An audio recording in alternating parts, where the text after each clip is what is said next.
Hang on. I don't know what was up there, but the camera wasn't working.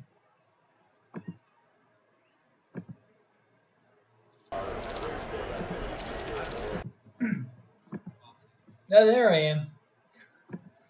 Alright, we'll get that fixed. I don't know why that was, There we go.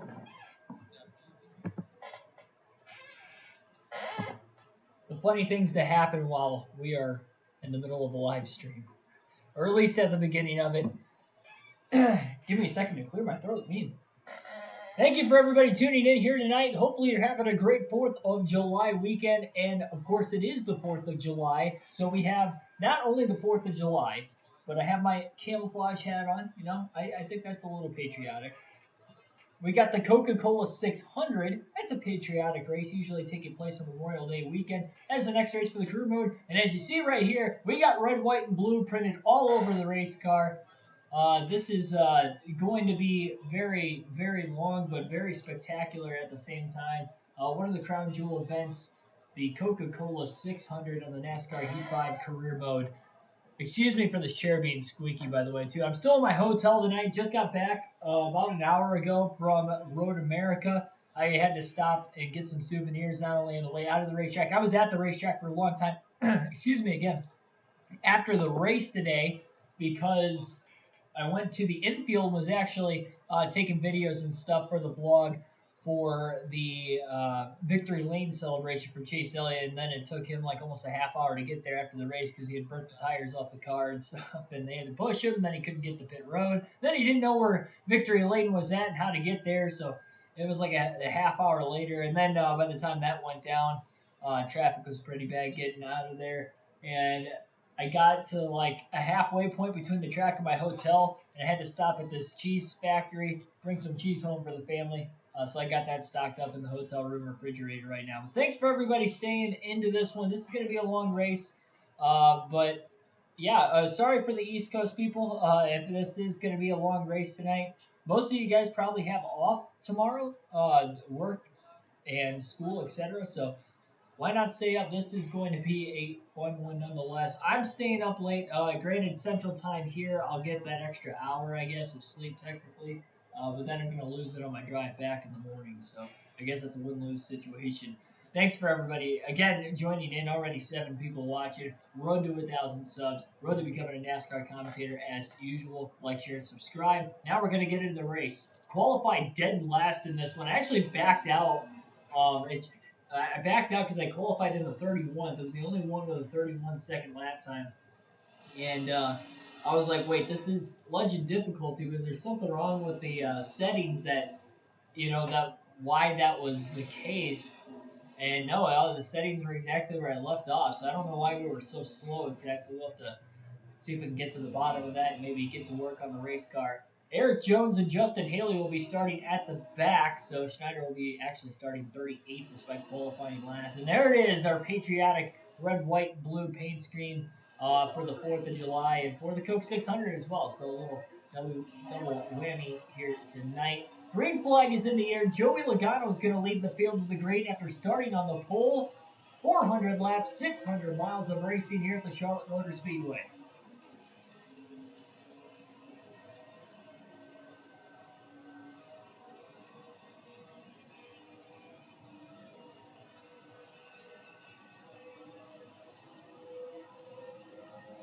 Schneider coming on in after a good 11th place run at Martinsville. Had a 13th at Dover as well. So a couple top 15s. Still only 3 top 10s on the season, therefore 3 career top 10s. But he's finished in the top 15 in 4 of the last 5 races, 2 of those being top 5s.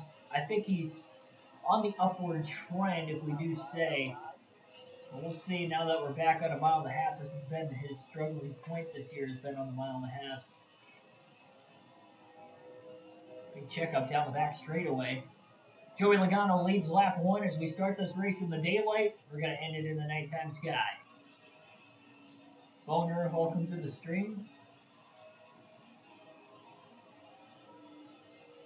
Tyler Burbeck. Nathan Richardson, welcome. Subbed and been watching. Past 2 days. Great. Hey, thanks. I greatly appreciate that. Greatly appreciate that. I have no clue why there's zero speed today. And yes, if there is a lag again, I'm in the hotel, so you're just gonna have to bear with me.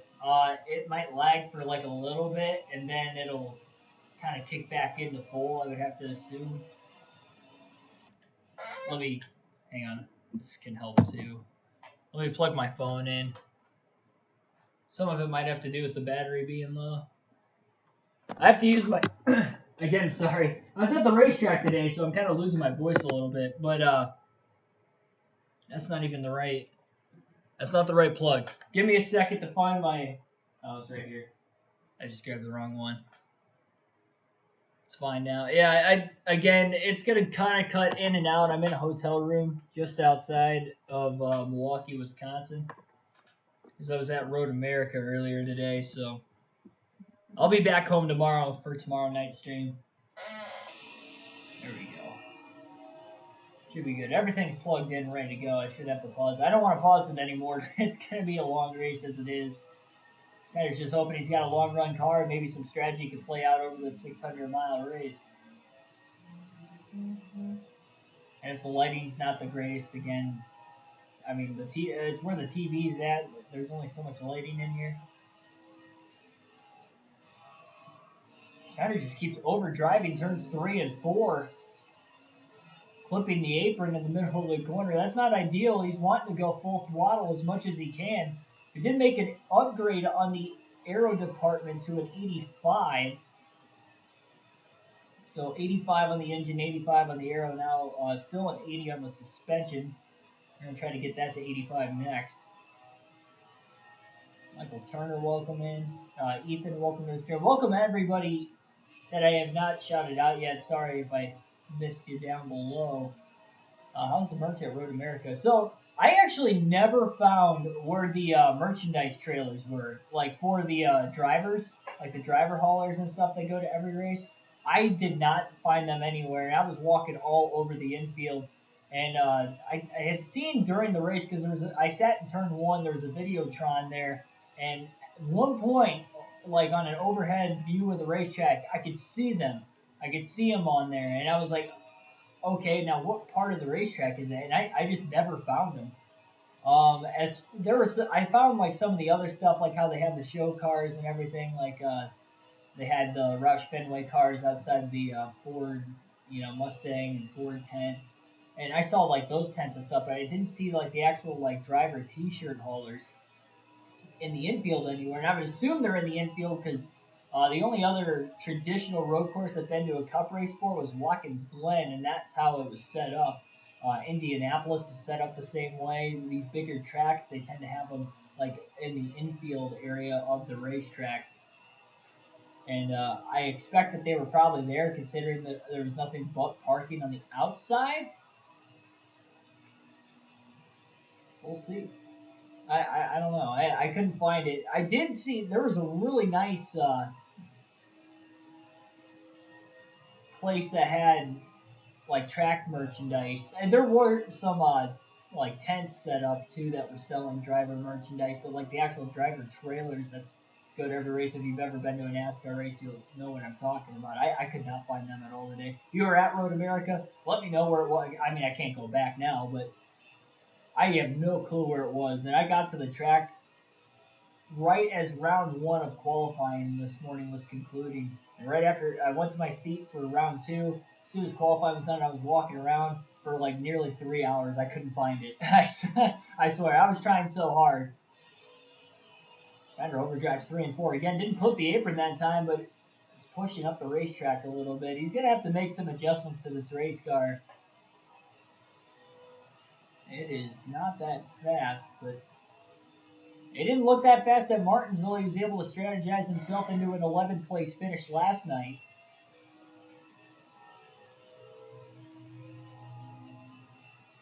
And thanks for any of the new subscribers as well. I know Nathan down in the chat stated that he's a fairly new subscriber to the channel. Has been watching the last couple days.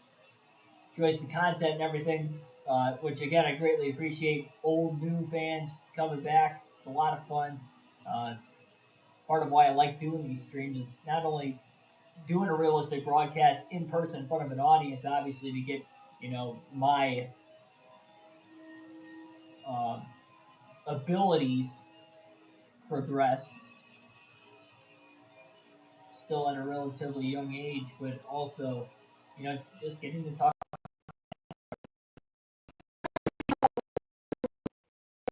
Just feel on a couple things that have happened on my trip, but um, I want to save most of that for the NASCAR Fantasy Podcast tomorrow evening, 5 p.m. Eastern Standard Time. I should be home by then, so should have it. I did not get any merchandise though today. No, I did. Well, if you count cheese at the cheese factory, I was out on the way home. I guess that would be my souvenir from state of Wisconsin. But no, I didn't get any at Road America today. Because even if I thought about getting like track merchandise, because I couldn't find like the haulers anywhere, and I didn't really go into the tents because I was trying to find the haulers, and I didn't go into the main building that had all the track merchandise. It was a pretty big building, had a lot of track merchandise inside. I didn't even go in there until after the Victory Lane celebration in the infield. So that's pretty cool, though. It was the first ever time I've been in Victory Lane. Well, not in it physically, but on the outskirts watching it. So that was pretty cool. Cap24, welcome to the stream. I saw you on TV. Did they actually show me on TV today?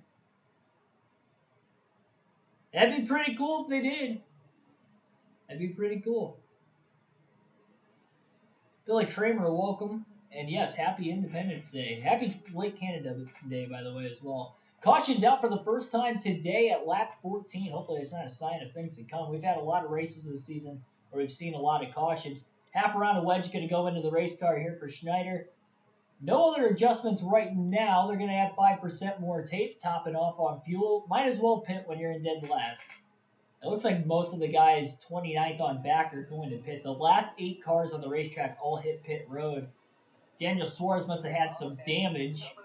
He hit pit road, lost all of his track position, but he is still in the race, and he is supporting a patriotic paint scheme as well as you see him on the outside of Schneider for this restart. Green flag back in the air in the Coke 600. Martin Truex Jr. took the lead away from Logano, who led the first few laps of the race today. Truex trying to set himself apart. Has dominated most of the season, still leads the regular season standings right now, and on top of leading the regular season standings, I drove it off turn 2 there a little bit, but anyway, as far as the regular season standings go, or at least the regular season playoff portion of the standings, again, 11 different winners happened in the first 11 races of the year, but we got our first repeat winner in Martinsville last night when Denny Hamlin went to victory lane. Truex trying to match his teammate to do the same. Schneider's starting to gain some position on some of these guys that did not take tires during that pit stop, during that caution. And about guys, right? Oh, Fincham, a little contact with Schneider. He got out of the gas. Schneider got into the side of him. Priest had a little contact off turn 2 as well with another car.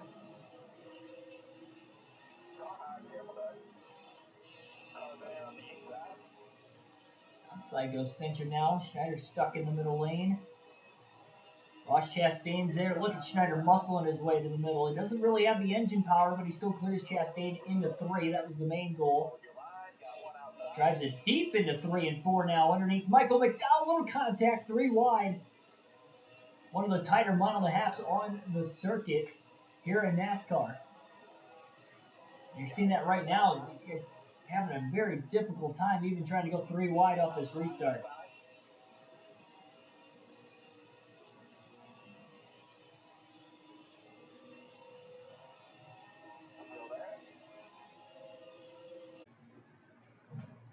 All right. Finally. We should be good.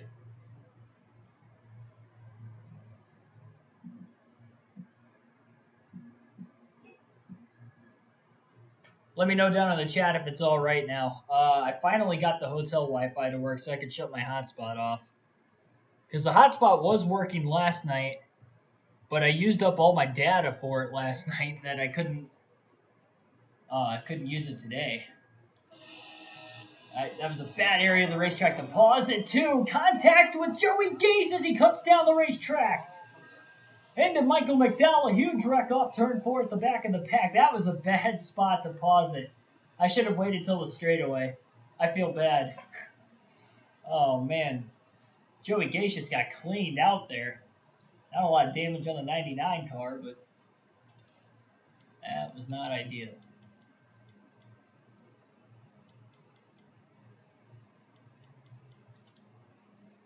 I'll punish myself. I'll restart at the back again.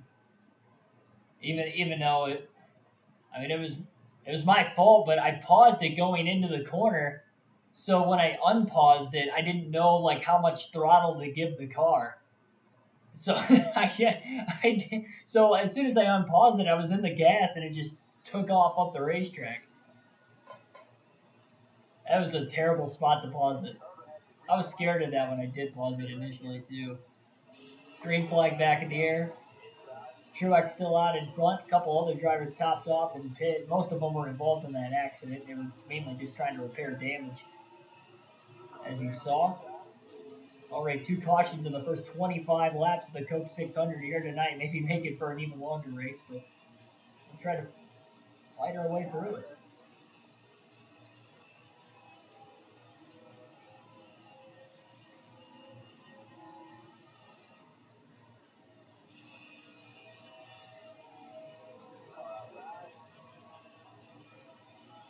Still a lot of these leaders on these older tires. Remember, Schneider did win stage 2 at Martinsville on pit strategy as well. It was the second stage win of the season. Look at this, 3x3, 4 wide now down the back straightaway at Charlotte. How are they going to funnel into turn 3? Well, it starts by Schneider being able to clear Joey Gase and Matt DiBenedetto that time. Gase still riding around with damage. I'm surprised he didn't pit. Schneider down to the apron off of turn 4, trying to get underneath Suarez in the 96. Didn't really work. Wouldn't be able to do that if it wasn't for the high downforce 550 horsepower rules package.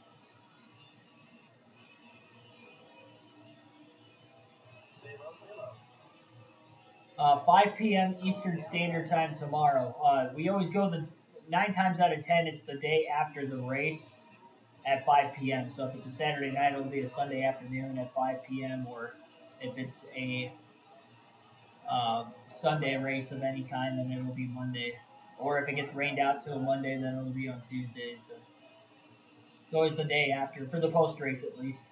Predictions is always the morning of, or at least the day of. In this case, it was the morning because I had to go to the racetrack physically. The last 3 weeks have actually been in the morning, so because I've been having to go to the racetrack. But I'm not going to another race till Indy in the middle of August, so. Actually, it'll be the first time since the All-Star race I've been able to watch the race from my house. And as far as like points races go, Sonoma, I believe, was the last race I've actually watched. I have not watched an NBC broadcasted race yet, so I have no clue how the coverage has been this year. You guys would have to let me know that down in the chat below.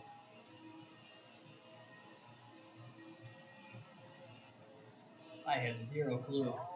I mean, I watched the extended highlights, and that's about all I've been able to watch these last few weeks. First 4 races on NBC.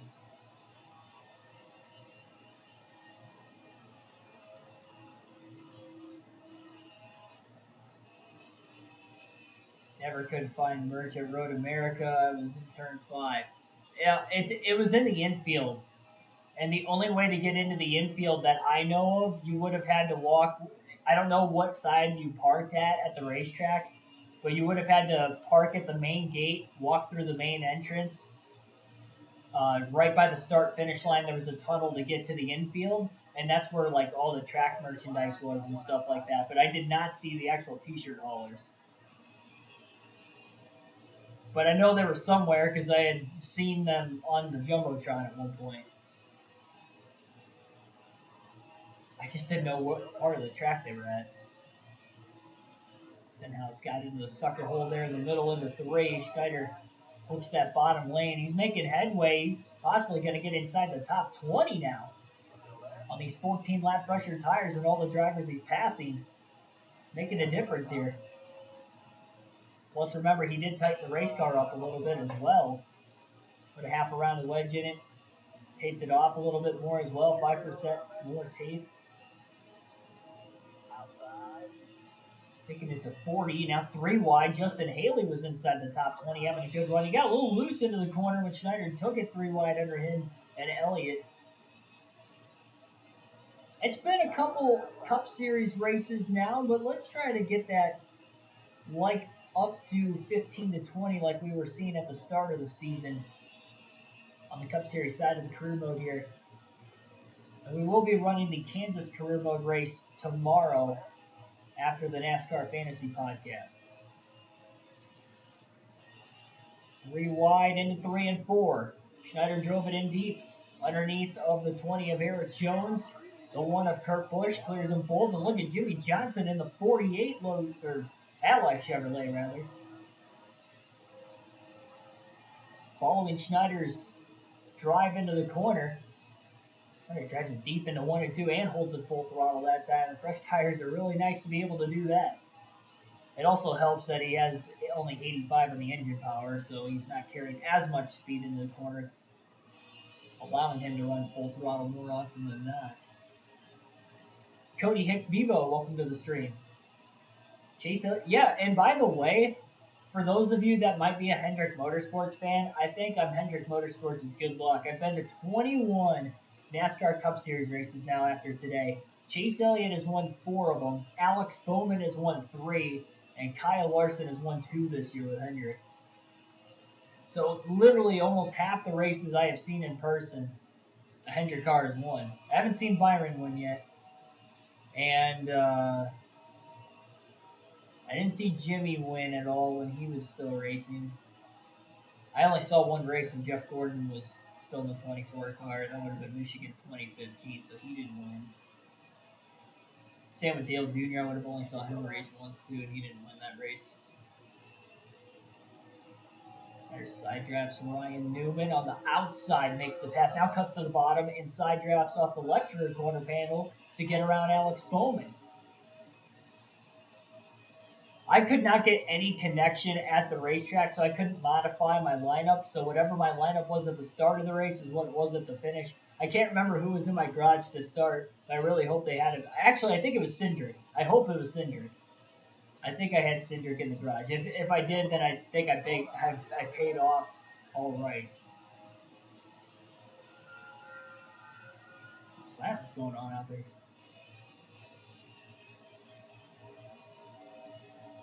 I don't know if you guys can hear that on the mic.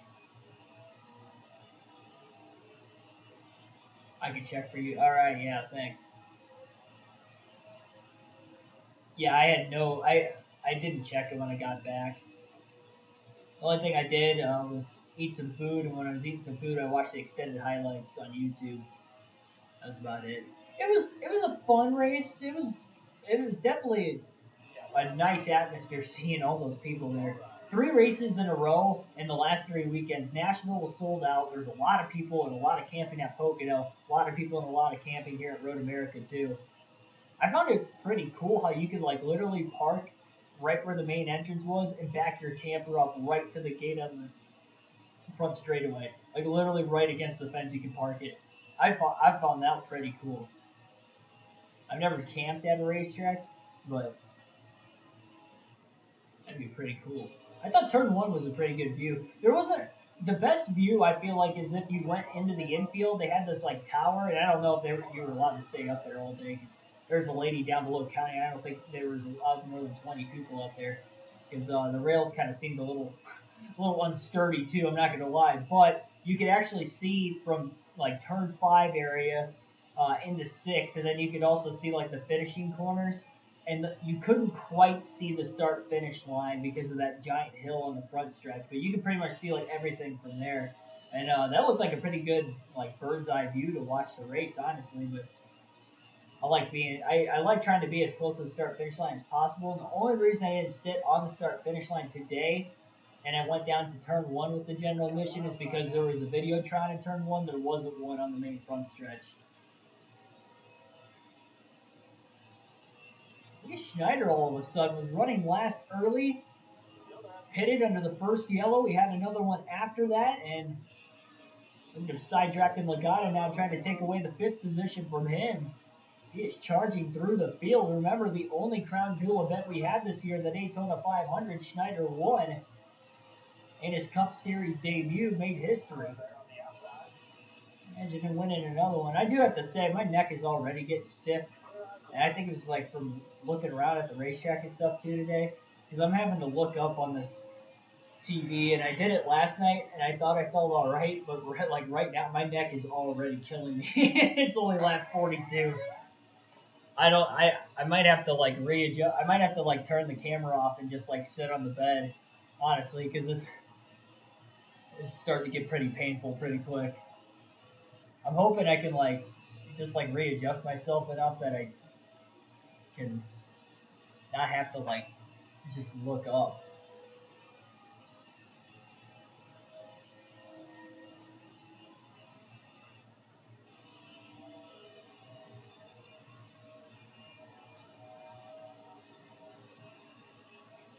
Wi-Fi heard at Road America. I didn't try the track Wi-Fi. The only time I've had success with track Wi-Fi was actually at Nashville. I actually had a pretty decent connection with the Wi-Fi there because I had no connection without it. Because we had to scan the barcodes at the gate on the way out of the gate after qualifying, and no other track has done that before, where they scan your barcode on the way out of the racetrack. And so I wasn't prepared. I didn't have it pulled up, and I was standing there for like 10 minutes, like off to the side, like up by the gate, and she's like, "Are you ready to walk through yet?" And I'm like, "No, I can't get it to upload." And when I did, I took a screenshot of it because I guess the screenshots worked. So, note to self also, backup plan screenshots do work with the barcode. So if you have your ticket on like a mobile app or online, just take a snapshot of it. You'll have a lot easier time trying to pull it up at the racetrack because the internet 9 times out of 10 are bad. Pocono actually was really good. I was surprised. Like I got actually pretty good connection with 4G. That I mean, usually you get a lot of people there, and that's what the interruption is. But I didn't have much interruption at Pocono. But yeah, I could not adjust my lineup at all today. Hope you win. We might. I mean, a long way to the finish yet, but Schneider looking good early as he gets around Kevin Harvick for fourth, continuing to move his way through the field. Got Ryan Blaney in third, Brad Keselowski in second. We already saw Logano leading. All three Penske Fords are in the top six. And you got one Toyota for Joe Gibbs Racing leading the way, and Mark Truex Jr. Sonoma's internet's pretty good. Okay, well that's good. Good reference from when I go there, whenever it may be. I don't think it's going to be next year at all either. The West Coast races are just going to be the toughest for me to get to. I mean, if one of you guys win the fantasy league at the end of the year, you get to pick the tickets to any racetrack. So if you want it to be a local racetrack, because that is easier for you, or you want to go to a new track, I don't care. I'd actually think it'd be kind of cool though if you guys picked a home track and I haven't gone to that home track yet, because that'll give me even more incentive to go because I haven't been to that racetrack. Because I'm trying to hit all the Cup Series racetracks, and they keep. I mean, obviously after last year they added a couple more to the schedule. Different configurations too. Like when I went to the Charlotte Roval, I knew I had to go back for the Coke 600 at some point. Indianapolis, I went to the Brickyard 400 2018 and rode on the road course for the first time this year for the Cup Series. I got to make sure I get to that at some point. I'm getting there this year, in fact. So, like in those, the same thing with Bristol. I'll be going to Dirt Bristol at some point too. Hopefully next year, and then going to the night race this season too.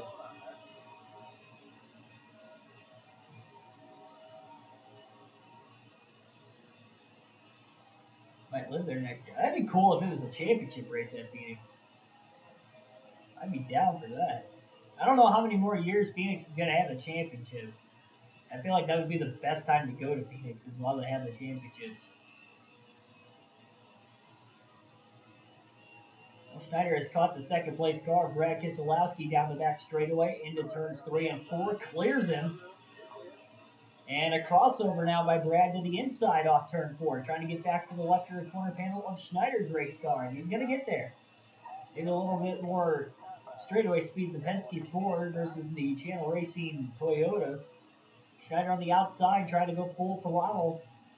And he actually sticks it full throttle despite being midway through a tire stint. Keselowski's still underneath him though. These guys are about 4 seconds off race leader Mark Truex Jr. Schneider had to lift a little bit 3 and 4, but he does clear Keselowski. What a great job holding on the outside here at Charlotte. We're just past halfway through stage 1, and Schneider is up to a race high 2nd place.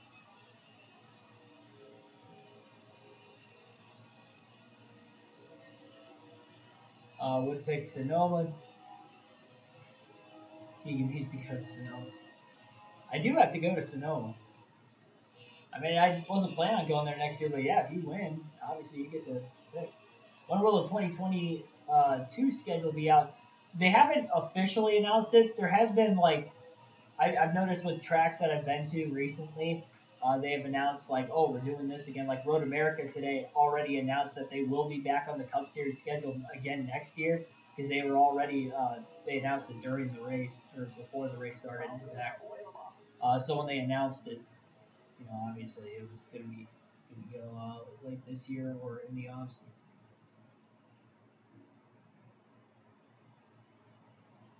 Sonoma's the first. I don't think Sonoma's going to get cut. They put on a pretty good race this year, honestly. Really good race. It felt like a short track race, honestly. All the beat and banking going on. David Reagan in 37th will get the free pass. Kyle Busch is already out of the race today. I find that a little interesting. Everybody's going to top off on fuel so they can make it to the end of the stage now. So everybody who hasn't pitted is definitely going to pit. Everybody's going to pit in general here because they need to pit before the end of the stage. Now's the best time. Inside Uranus, welcome to the stream. Just decided to stop by for a bit. Greatly appreciate it, man. Welcome into the stream. Schneider loses 5 spots on pit road.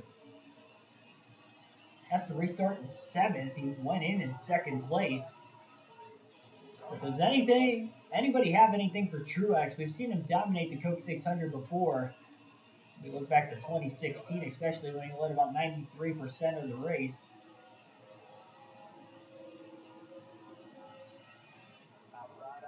Trying to block the field of the restart. Schneider kind of got shuffled into that middle lane. Jimmy couldn't get underneath him, though. Schneider does not have a good short-run car, and now he's on equal tires where he had about 14-lap fresher tires. That's why he was able to get up to 2nd. So a lot of cars on the lead lap, too. He can fade pretty bad here after a little bit, it looks like. He can try to hold as many cars back as possible, but it's not likely. A lot of cars running the outside. Looking like they're having success with it. Schneider definitely feels he's got a lot more grip in the race car after making the adjustments during the first pit stop of the race. And he did just run his fastest lap of the race there, 31.167.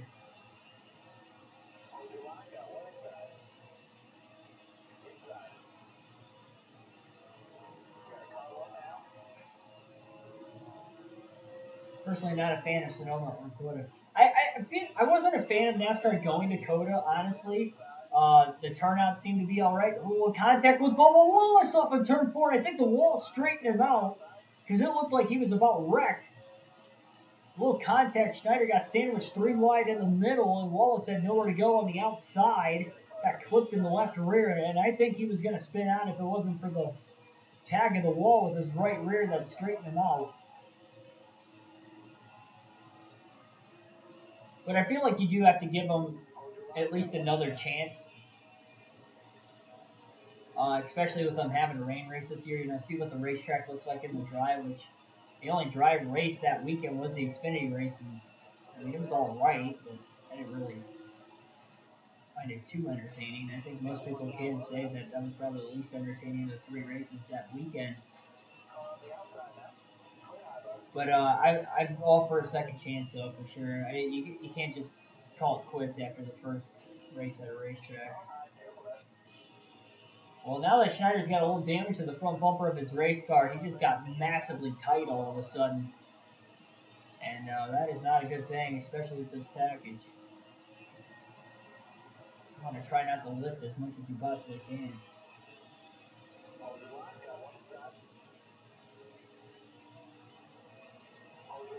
So Hill saved us 3 wide in the middle. He had nowhere to go.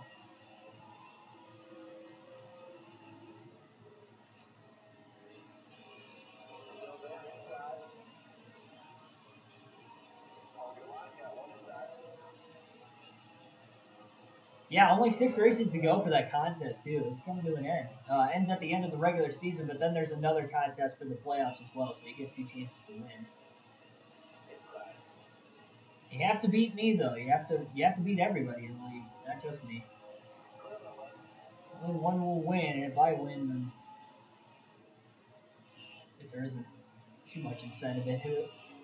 For me, I don't have to spend any extra money, I guess. It would be the incentive. I put my money on the line here.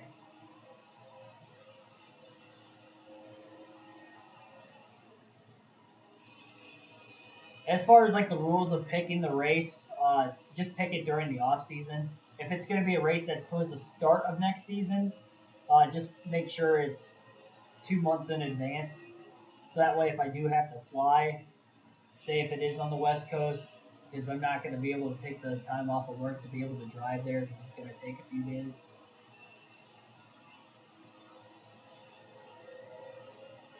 Then I can get a flight booked there and back. I'll have plenty of time to do so.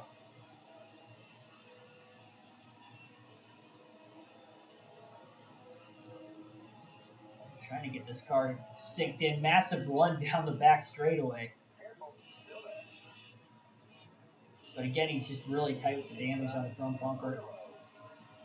Unfortunate there's still this many cars on the lead lap, even after that longer green flag run.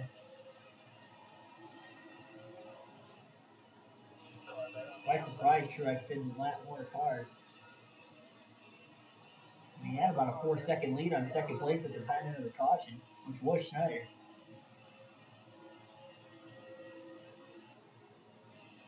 Still a long race to go. Remember, an extra stage in this race as well. We got 4 stages instead of 3. So max point stay could be worth 70 points here tonight.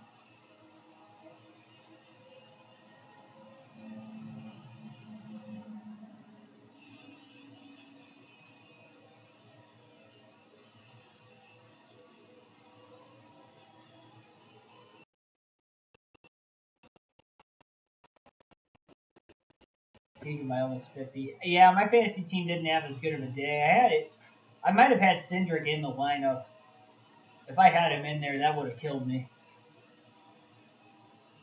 Yeah, I haven't checked it yet, and I couldn't check out the track.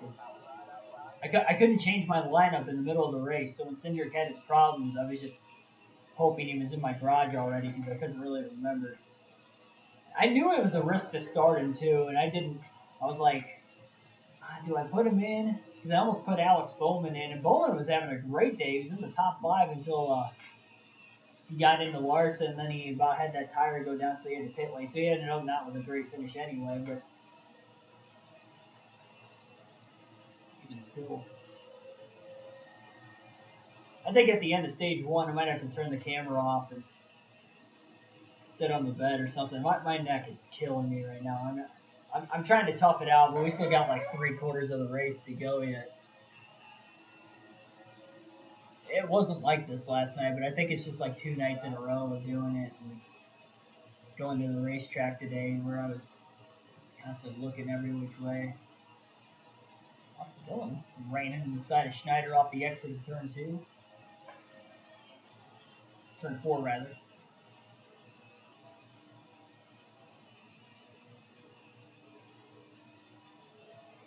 Schneider gets right back to him.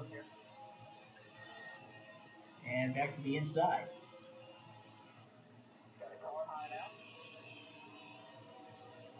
Again, the Achilles heel for Schneider this season has been the 1.5 miles.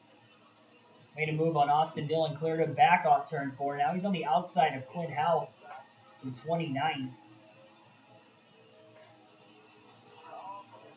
Drivers that hurt Michael McDowell and Allmendinger. Yeah. I don't know what exactly happened to AJ Allmendinger. They were under the car. like under the right side at the end of stage 2. So I don't know what happened there. And then Michael McDowell was having a good day. He was like 8 to 10th like all day long. But once he got the damage to the front of the race car, got in the back of somebody. And I never saw a replay of it, so I don't know who he got into the back of. But he got in the back of somebody. I would have to think on a restart. I mean, it basically put a hole in the radiator, and he was outside the top 20 most of the day after that. Blaney, too. Granted, he wasn't having a great day. I mean, it was like, I think he was 13th before he ended up having damage. So it was kind of having a meh day, but not really that great. Better than some of the other Fords like Harvick and Keselowski, though. I'm telling you guys, I know Brad Keselowski got 2 top 10s at Pocono last week, but they still only have 7 top 10s in the first 20 races this season. The 2 team does. Even after getting 2 of them last week. He only had 5 going into last weekend. I know he spun out once. He might have spun out twice. What happened to William Byron? Byron missed turn 5. He was breaking into turn 5, and then like he missed the corner, and then he came onto pit road like 5 or 6 laps later. He might have flat spotted some tires, is what I'd probably guess, because I know he went wide and locked the brakes up in 5. He just went into the corner too hard. We've seen that with some drivers all weekend. You know, happened to Harvick, who's the worst car. He's just not a good road course racer. I know he ran the Xfinity race the day before, but he's just not a great road course racer. He has one curve win at Watkins Glen. He came very early in his Cup career. But outside of Watkins Glen, Sonoma, you know, we've seen him tackle new road courses, like the Daytona road course and the Roval when it came onto the schedule within the last couple of years, and he has not been good at all at those tracks, and I think that's kind of carried over into COTA and Road America now too, and it'll probably be like that for the Indy road course also. Yeah, he's just slow. And then he pitted. He was slow most of the day, and then he pitted with like 5 laps to go and lost even more spots. That's why he finished 27. But he was running about 15 to 20th the whole race, though. Yeah, I don't know. I don't know what he pitted for. I don't know if he might have flat spotted tires at some point either. I didn't see him go off the track or lock him up anywhere on the Videotron or in turn 1 when I was there. I did see Anthony Alfredo spin into the sand trap. Like, I saw the whole thing, too, because you could see, like, the rubber chunks coming off of the left rear tire, and you could see instantly his left rear was down, and he was going to go wide into the corner, and he did. Luckily, he didn't hit the wall, so he didn't really damage the car too much, but it's a little tough break for that team.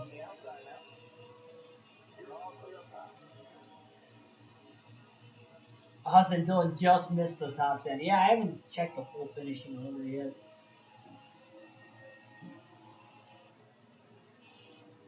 I meant to do that when I got home. I just watched the extended highlights and got the stream up. Might have spent a little too long in that cheese factory. I'm in Wisconsin. It's my first time here. I had to bring some cheese home.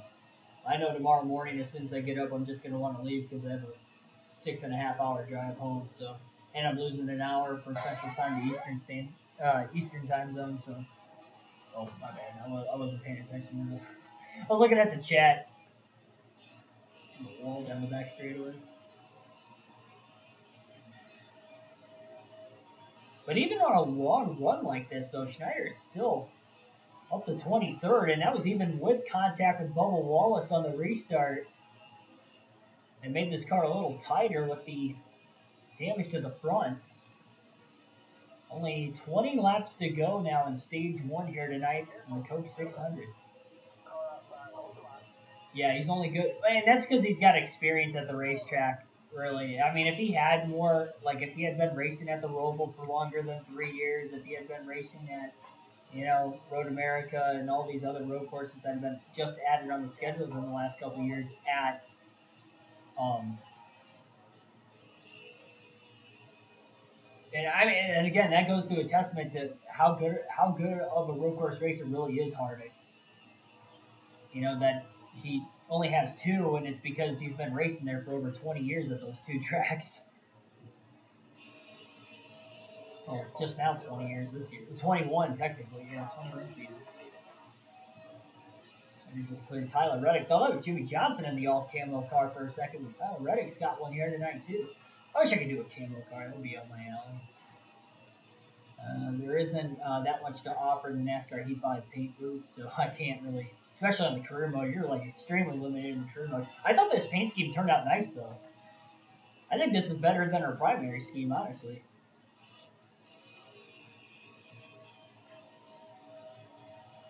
Maybe Austin.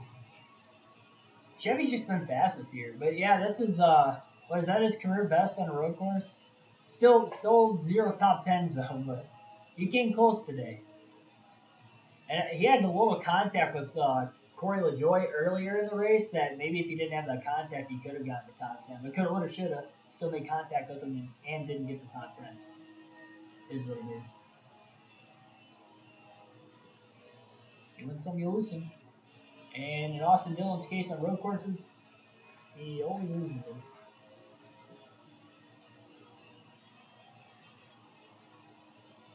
Still didn't put Briscoe in the fantasy lineup. Should have risked it because he ran last year. Yeah, but and that was the thing I stated in the predictions episode of the podcast was I just don't trust Stuart Haas racing enough to, say that Briscoe was a good sleeper pick for you guys when there were better options out there. And McDowell had the car, and AJ Allmendinger had the car. They were in the top 10 up until their issues at the end of stage 2. And at that time, you couldn't really put them in the garage because it was too late because the stage already came to a close. They basically just kind of had to hang on for dear life at that point, like me. It's exactly what happened to me. Well, I didn't have the option to do it anyway. I had Cindric in my garage anyway, so even if I had the choice, I probably would have got Cindric in there. Unless Cindric was in my lineup too, then I got triple whammy. Well, there's the 19 of Martin Truex Jr. running a patriotic Bass Pro Shop Toyota Camry. Schneider's the last car on the lead lap in 22nd right now. 14 laps to go in the stage. Schneider wants to stay on the lead lap, trying to go full throttle 1 and 2. And he wanted to go to the bottom there, but the car just will not turn with this damage on the front. Very cosmetic, very easily going to be repaired under the next pit stop. Not going to have that 5-second damage clock come into play here, but it's obviously costing him because he's having to lift where before he wasn't really having to lift in 1 and 2. Been having to lift a tad bit in 3 and 4 anyway, but now he has to lift more with this damage. And Truex just has a massive lead again. He has absolutely dominated this race to getting to the lead early. 0 uses is less for left for Larson. Yeah, me too. I don't have any left for him. I didn't have any. I used my last usage for Larson at Pocono, first Pocono race last weekend.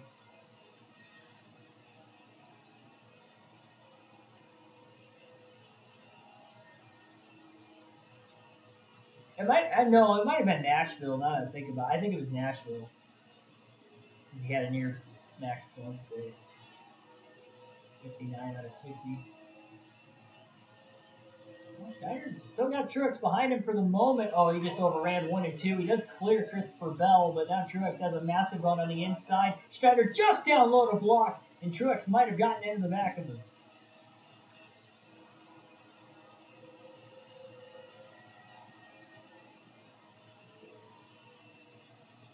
Trying to go full throttle again, but now he moves up the racetrack, and Martin Truex Jr. is going to get down low. 3 wide middle now. Schneider squeezes between Truex and Michael McDowell. Into turn 3, just cleared McDowell on corner entry. Oh, he beat Truex back to the gas. But does he have the engine power to get back under him and try to get back to the lead lap before the end of stage 1? If not, he's going to have to really try to stay in this free pass position, which is going to be tough, and he's picking the same line Truex, that's going to be tough. Trying to get a run. He's got one into turn 3. Beats Truex to the inside. Truex goes all the way up the racetrack. Schneider had to lift a little bit more, especially being side by side.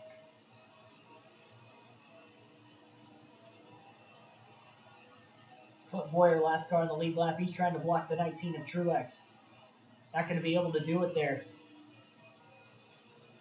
Now Schneider's got to race around Clint Boyer. And does. Back in the free pass position in 19. But he desperately wants to be able to restart mid-pack here. Look at Truex trying to block him. Started high, went low right in the middle of the corner, which is exactly where Schneider was. And he had to lift quite a bit when he got in line behind Truex because he got tight again. And dirty air.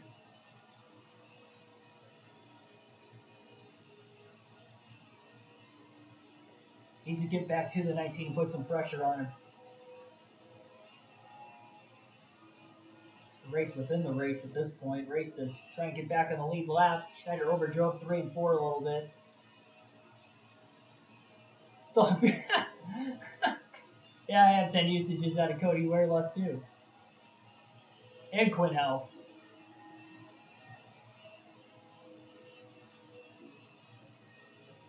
Custer's a lap down. He's going up high. Schneider down low underneath Custer.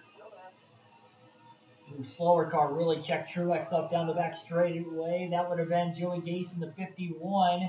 Look at him start in the middle of the corner. He cuts down to the bottom as he continues to block Schneider. Every move Schneider gets to try and get alongside Truex to side draft him, he can't quite do it. He's only got 6 more laps to try and get around him. Chris George, welcome to the stream. We're pretty good.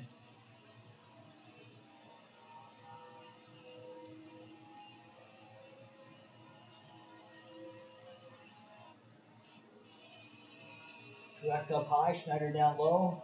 There's some big lap traffic, about 4 or 5 cars coming up in a couple laps.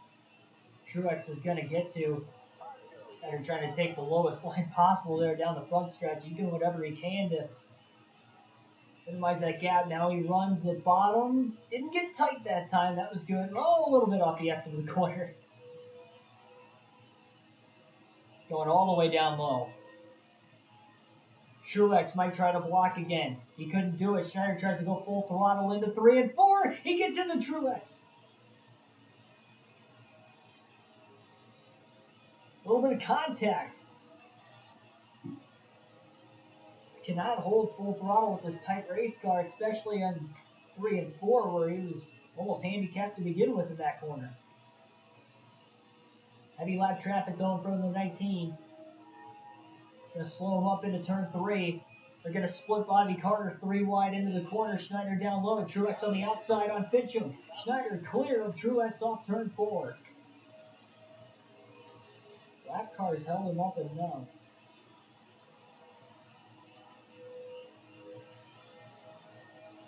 We got 3 laps to go in the stage. Truex caught behind Corey LaJoie, and that's going to allow Schneider to gap Truex. He's the last car in the lead lap at 18th. He's only got 2.5 laps to try and stay in the lead lap now. Very thankful caution didn't come out there in the middle of him running behind Truex. Truex still has a massive lead right now over second place. I believe is Brad Keselowski, but I'm not entirely sure on that. Another spot up for grabs here for the 99. Maybe a couple of them. Bubba Wallace here. Tiny block off the exit of the corner. Now Schneider's going to try and side draft Wallace down the back straightaway. And he'll clear him off turn 4. Got Eric Almirola half a second ahead as well. In 16th.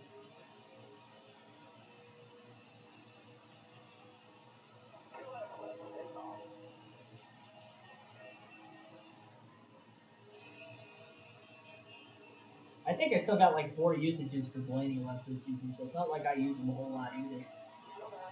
I'm a very unbiased, like, yes, Ryan Blaney's my favorite driver. I wish him well every race weekend, and I wish that he wins you know, hope for him to win every race. But, you know, at the end of the day, my unbiased opinions are always on the line. That's why I try to give you the best advice with the predictions and all that. Schneider clears Almirola rather, for 16th into turn 1, and that'll be the final spot he can get in this stage. Green, white, checkered flag already in the air for the first of 3 times tonight. Remember, we got that extra stage. Martin Truex Jr. has won stage 1 here at Charlotte for the Coke 600.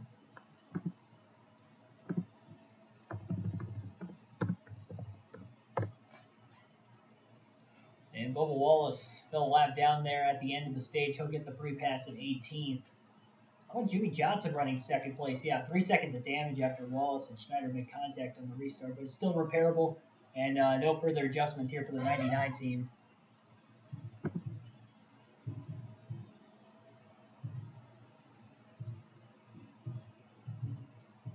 Yeah, that's what I was doing there for a couple weeks.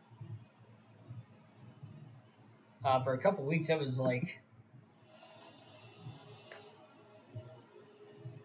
putting literally all 400 guys in my lineup just because they were fast. It worked one of the weeks. What week was it? They finished 1-2 Dover. That's right. Yeah, I did it at Dover, and they finished 1 through 4. It worked perfectly. And then I did it the week after that, and they didn't. Only 2 of them finished in the top 5. So it was kind of like, I think it was Sonoma. Yeah, Sonoma. I put all 4 of them in the lineup. Or no, it might have been. I don't think it was Sonoma. It was a race at Coda. That's what it was. Yeah, it was at Coda. Coda was after Dover, and only Larson and Elliott were in the top 5 at the end of the race. So he's going to have to struggle on another restart. How about Jimmy Johnson to the lead? I don't think anybody can really challenge Truex. But with these stages and any cautions that come out throughout the course of the day, it's going to cause some restarts. Schneider all the way down low to block Chastain. He didn't want to be put on the outside 3 wide there. Especially in 3 and 4. That's the worst corner for him of the 2, it seems like, for him.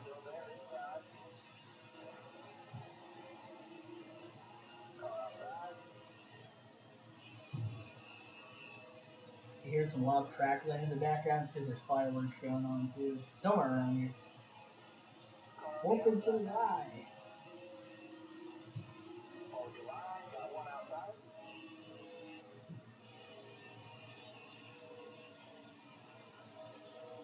Jimmy Johnson has won a race on this career mode. Remember, he won at Texas this season.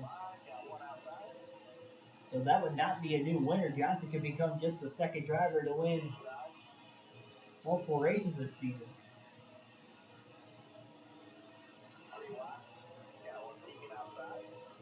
Contact with Wallace. Schneider got really tight. Overdrove the corner.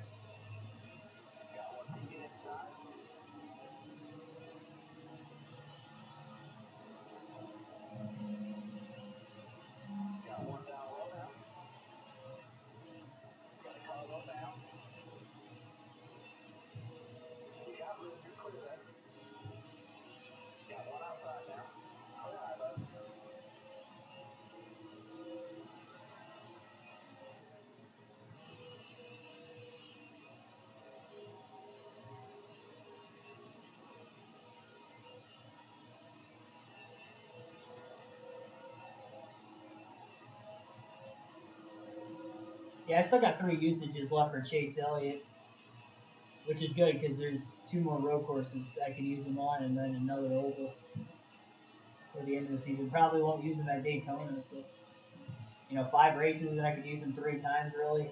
And I know 2 of the races I'm going to use him for, so I think that's pretty good.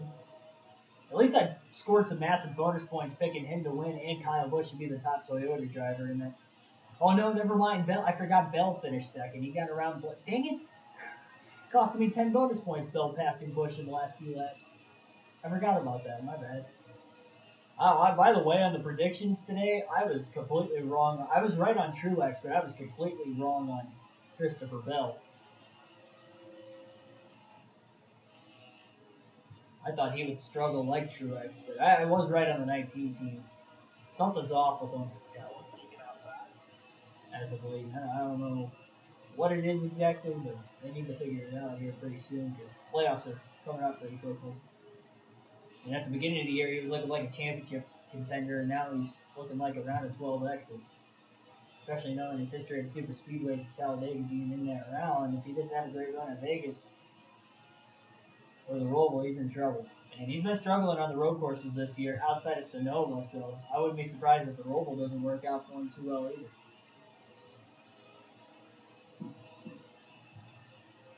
It'd be cool if Jimmy did the double. I don't think he will, though. He'll probably have to test the next gen car at some point, too.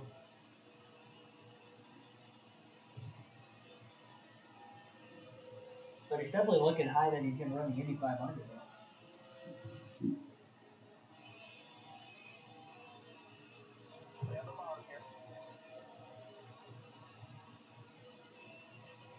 I feel like he, especially with it being his first Indy 500 and stuff, I feel like he's really going to, like, and being within IndyCar now this year and next year on a nearly full-time, I know it's part-time, nearly full-time basis this season, considering there's not many ovals on the IndyCar schedule anymore.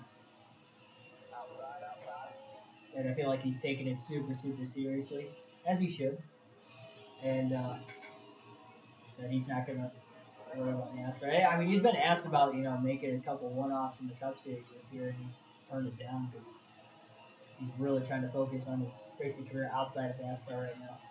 That's the competitor in Jimmy Johnson. Part of why he's a 7-time champion.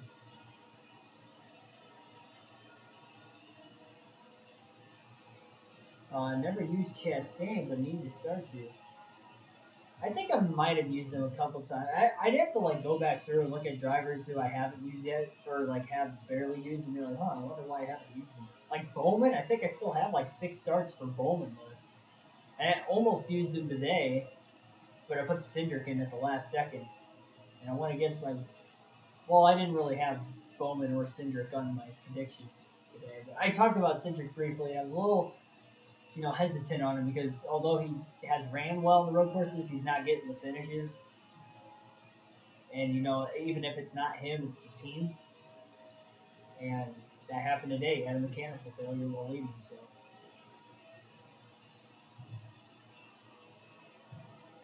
if it's not him, it's the team.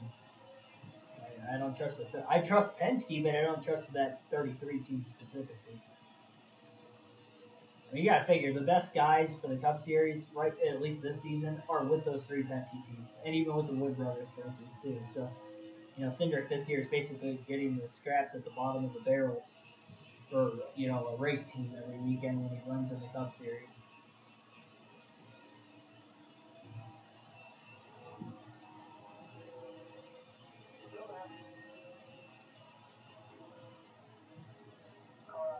Chastain is going to win Rookie of the Year. I don't think he's eligible for Rookie of the Year. I don't know what his actual rookie season is. Yeah, he's not running for Rookie of the Year, though. The only Rookie of the Year contenders are Chase Briscoe and Anthony Alfredo. Could you imagine if Anthony Alfredo won at Daytona in the regular season finale to get into the playoffs? Briscoe misses the playoffs, so technically Anthony Alfredo would win the Rookie of the Year because he finished higher in points. That's how Cole Custer won it last year. Otherwise, it should have went to either Reddick or Bell. I don't know who was higher in points between Reddick or Bell, but I know Custer was the third of them. But he got that win at Kentucky.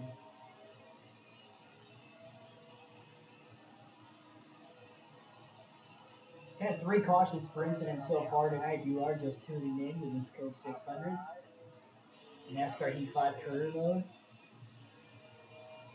And nearly got into the side of Bosch Chastain through 1 and 2. Great job keeping it off him. Got on the brakes a little bit. Started pushing up the track with side-by-side traffic in front of him with Justin Haley and I was talking about Anthony Alfredo in the 38, but forgot this is last year's game, so John Hunter Nemechek's in the 38 car. Pretty wide for a brief moment when they merge off turn 4 there as well. Schneider being a little patient, knowing it's still the first half of the race. A very long race. It's going to be a long night for me. At the racetrack and doing the Coke 600 one day is. Hopefully, we win the championship and we don't have to do another Coke 600 or NASCAR Heat 5 again. So. Oh, wait. Did we do. Yeah, we did do the championship road race already. Well, we might not have. I think we did. I want to say we did run the Coke 600 on custom schedule mode. We're halfway through the season, so I'd like to think we. I mean, if we didn't for some reason, that's gonna stink. Still got the old game playthroughs and the revolving door.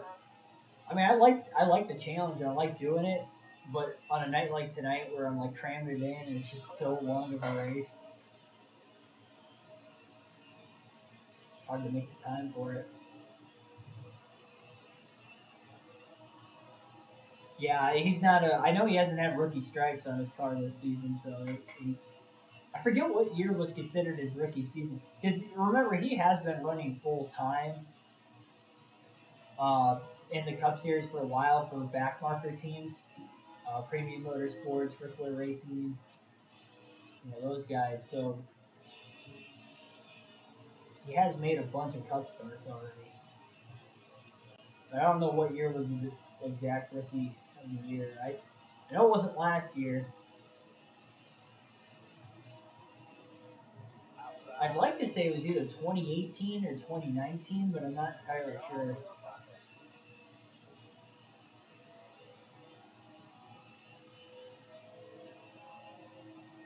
Yeah, Briscoe should give it. We'll see Anthony Alfredo pulls off a miracle at Daytona. I don't see that happening because even on the super speedways this year, he hasn't done that great. The 500 in Talladega.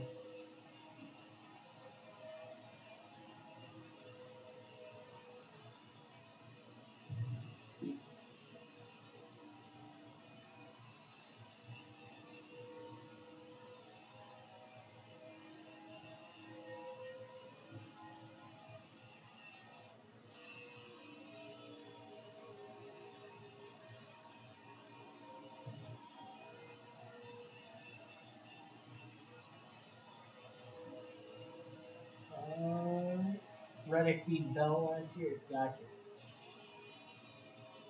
Yeah, I didn't know who finished higher in points. It's like I can remember the 16 playoff drivers, and I remember Jimmy Johnson barely missing out, but I don't remember like how the rest of the points went after that. So once the playoffs start, you really only focus on those 16. And the rookie of the year.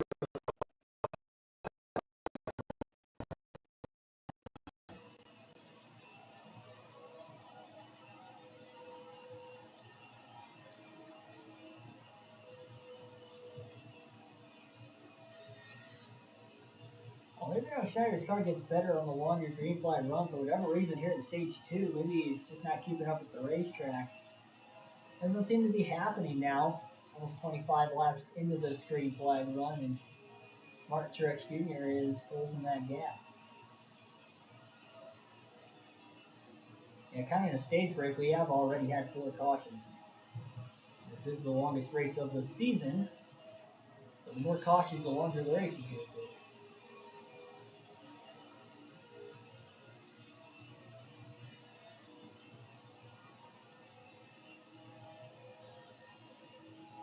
There you go, we're going to see fireworks. Yeah, no problem. Thanks for tuning in, though.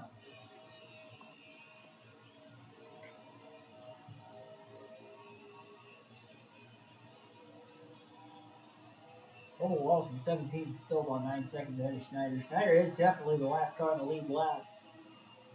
Truex is really closing in. He's going to get around a lap car off turn 2. That's only going to put Brendan Gaughan as the only lap car between Truex and Schneider. Schneider's about 23 seconds ahead of Cole Custer for the free pass position. But he'd have to get another timely caution for that to really pan out. Alternate of the different camera angles for the first time in the race tonight. 1 mile and a half at Kansas, so definitely don't want to tear this race car up by the end of it. Schneider will be having to use it in the next race.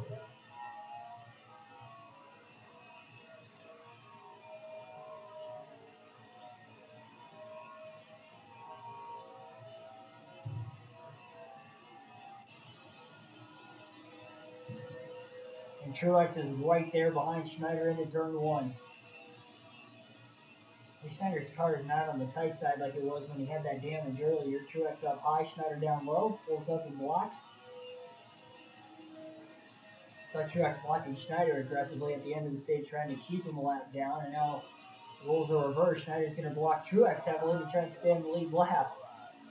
We got a little loose off turn 4, but he does barely stay in front of the 19, even having to lift a little bit extra. Now Truex tries to get underneath him. Another block there by Schneider, and down low now into turns 1 and 2. He's able to hold it full throttle. Shortest way around. Truex again to the outside, trying to pick a different line as the 99 as much as he possibly can. He's going to pull low again. Schneider with a block. Truex goes high after not being able to go to the bottom. He's got a massive lead. Jimmy Johnson still back there in second. Inside of David Reagan now into turn 1. Truex probably just going to follow Schneider on through.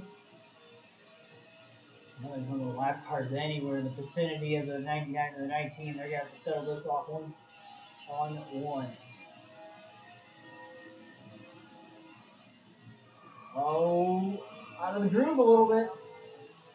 Schneider slipped up. Truex gets by, and Schneider goes a lap down. Didn't take much there.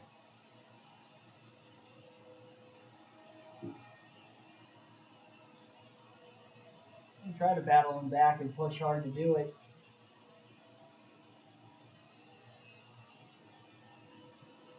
Truex up high through turns 1 and 2. Schneider took the shortest way around, was able to hold full throttle. Truex again up high. Schneider overdrives 3 and 4 badly and then to get out of the gas. There's 2x2 lap traffic not too far ahead all of a sudden now. Truex is going to pull closer too.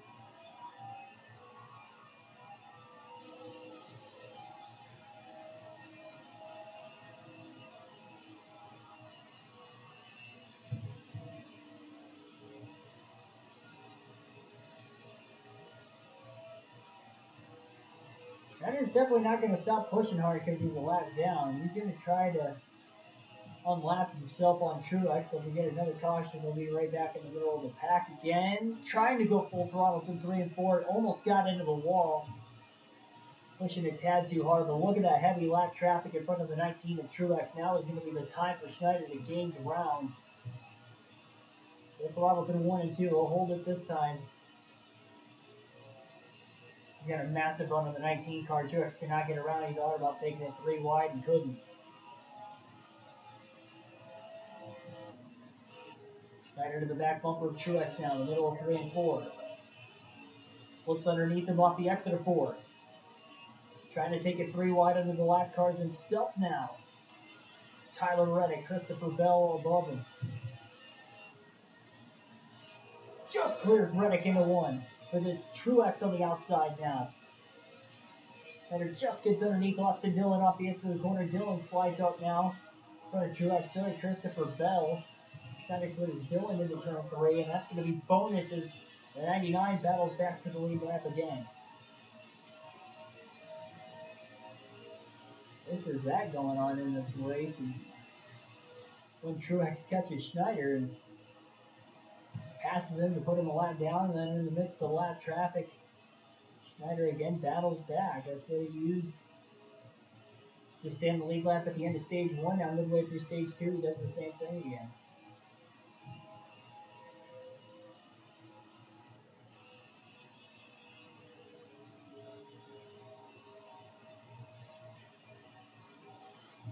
especially in this long of a race. You gotta battle. You want to take care of your equipment because it's a long race, but it is a race where you have to battle. You can't get lazy. Schneider's definitely not getting lazy behind the wheel right now. Still in stage 2. Stay hydrated and all that stuff. Make sure I'm staying awake, especially doing this after a NASCAR Cup race that I attended in person. It's already been a long day. I got up at 6:30 this morning so I could get the notes in for the podcast before I went live at, what was it, like 8 a.m.? Just before 8 a.m. I went live. Yep, next week they're in Atlanta. I will be live streaming the truck race on Friday night. The live commentary there. So if you want to watch the truck race on the channel, we'll have the live leaderboard on again. We're doing a live commentary of the race. That race will be on Fox Sports 1, I believe, on Friday night at 9 p.m. Eastern Standard Time. I'm likely going to do a broadcast for the heat races too, which I think start at 7. So we'll do the heat races and the actual main event itself, which is 200 laps. Usually the Truck Series dirt races, both at Eldora and Dirt Bristol, were 150. They put the extra 50 laps at Knoxville. I mean, it's still a half-mile track, same length, too. I'm surprised they went with the extra 50 laps. That should be a fun one, especially with only 2 races left in the regular season for the Truck Series, too. So there's going to be a lot of points battling on the line to keep an eye on throughout that one.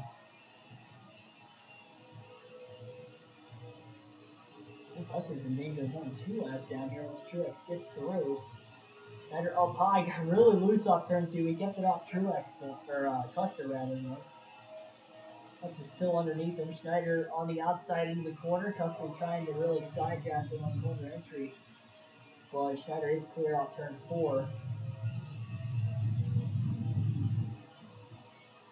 Oh, goodness. I think there's a grand finale going on with the fireworks on the side now. It almost sounds like thunder. Like it's like repeatedly just rumbling. I can't see it from out my window. I wish I could. That'd be pretty cool. Well, then again, if I could, I'd probably be sidetracked and would have wrecked my house. So maybe it's better that I can't see it. It's weird not seeing any 4th of July fireworks up for myself this year. I'm so used to going over to a buddy of mine's house.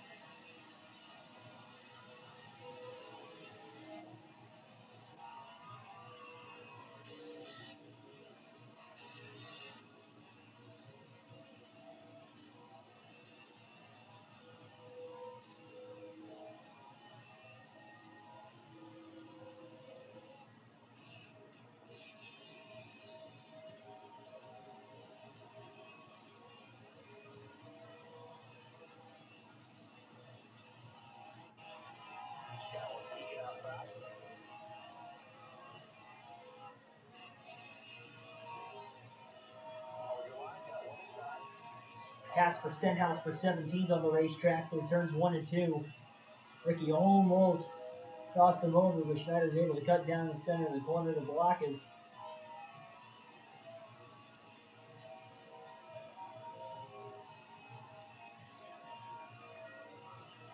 Up on the high side through 3 and 4 that time. Getting around Corey LaJoy.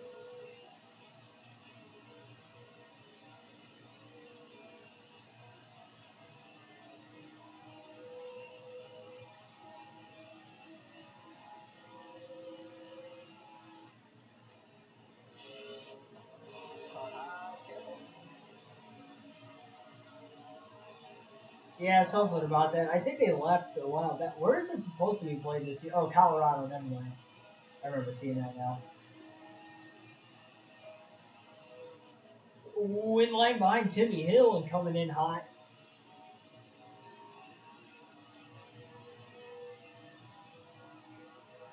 Awesome back over down the back straightaway too. Clears him into 3. A little contact at the front bumper, and yeah, that made him tight into 3 and 4 immediately. Same thing with when he got into the back of Wallace on the restart. Last restart of stage 1, same thing happened. Oh, he's underneath Wallace now. Wallace really side drafted him a ton. Schneider trying to do the same through 1 and 2. And now trying to get away from him down the back straightaway. And pulls up, clears him into 3.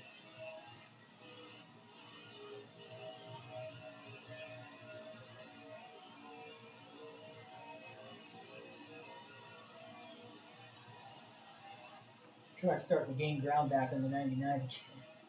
Just so fast. I believe this is the longest green flag run of the race so far. All 4 cautions in stage 1. Nearly halfway through stage 2 already.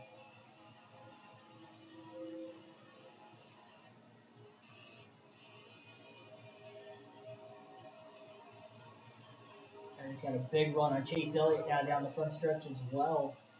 That'll be for 14th. We'll go back to the normal camera to the end of stage 2 now. And Schneider easily cleared on the bottom.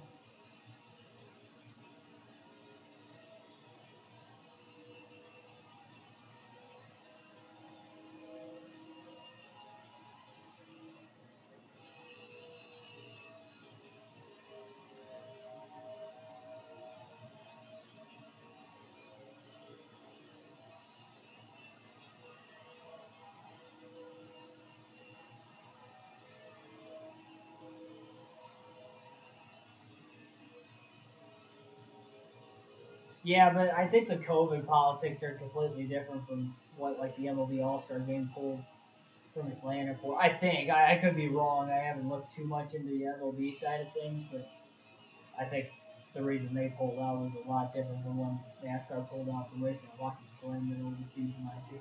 It was the same thing with why they didn't race at Auto Club this year. They went to the Daytona Road Course again. Same reason. The same reason they went to the Daytona Road Course last year instead of Watkins Glen.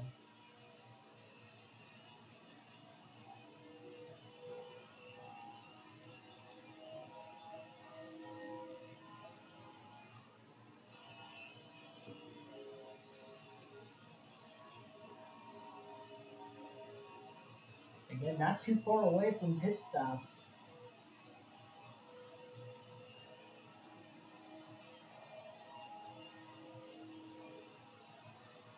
Schneider might consider short pitting here. Cutting this stage in half. He'll be exactly halfway at the line this time. Oh, to Benedetto. Really crowded him in the center of the corner. I don't know if he just got loose and moved down the track or what it was, but Matty D was all the way up high near the wall, and then all of a sudden he was back down on the bottom and really looked like the back of that car swung out and he about lost complete control of it.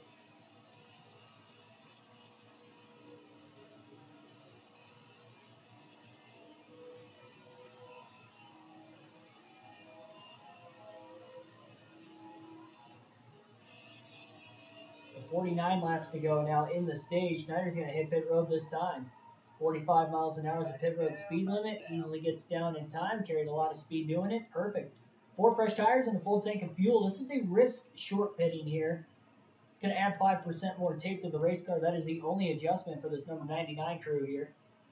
Trying to maybe put some time in between him and Truex if everything cycles through.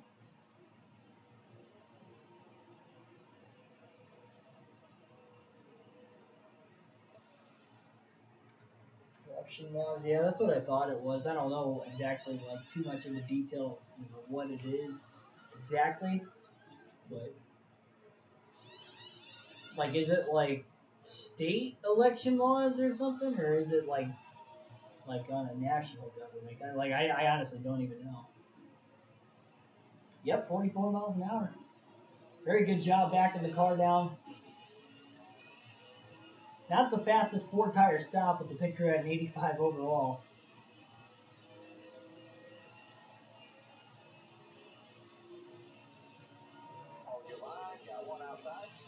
Oh, man. 3 wide as he pulls back up onto the racetrack. Schneider's going to have about 50 lap fresher tires.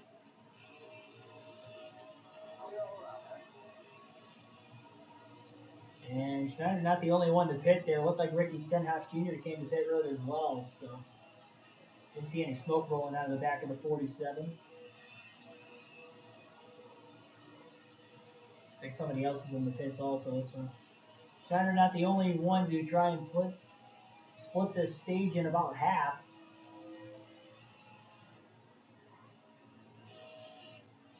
It's hard to try to block Schneider now. Clint Boyer, Cole Custer.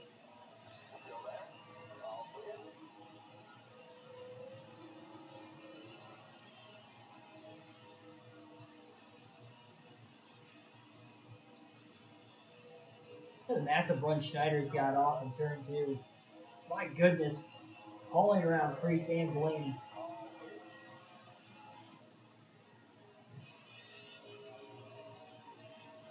Doesn't matter what track you're at, 50 lap pressure tires makes it. Well, I guess outside Daytona and Talladega, but any non-super speaker makes a huge, huge difference.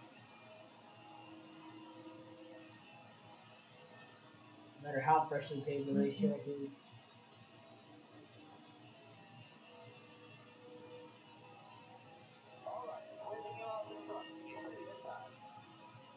Race leader Mark Truex Jr. is in the pits right now. Again, he has dominated. Already won stage 1 here tonight. Looking to win stage 2 as well. Schneider will easily cycle back on the lead lap this time. Actually, he was 2 laps down. That was 1 lap down. Well, he had about a 5 lap advantage there before the leader's pit.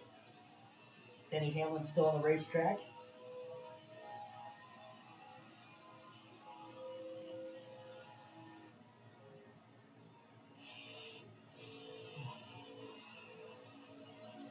He just squeezes under Chastain, gets around him off 4. I think Chastain still has to pit because he's much slower still. But here's the 19 of Truex. Yeah, that was, great getting onto pit road for Schneider, but it was not the greatest pit stop either. It looks like he'll cycle back onto the lead lap when everything does cycle through. Denny Hamlin, the new race leader, first time he's led tonight, is on pit road.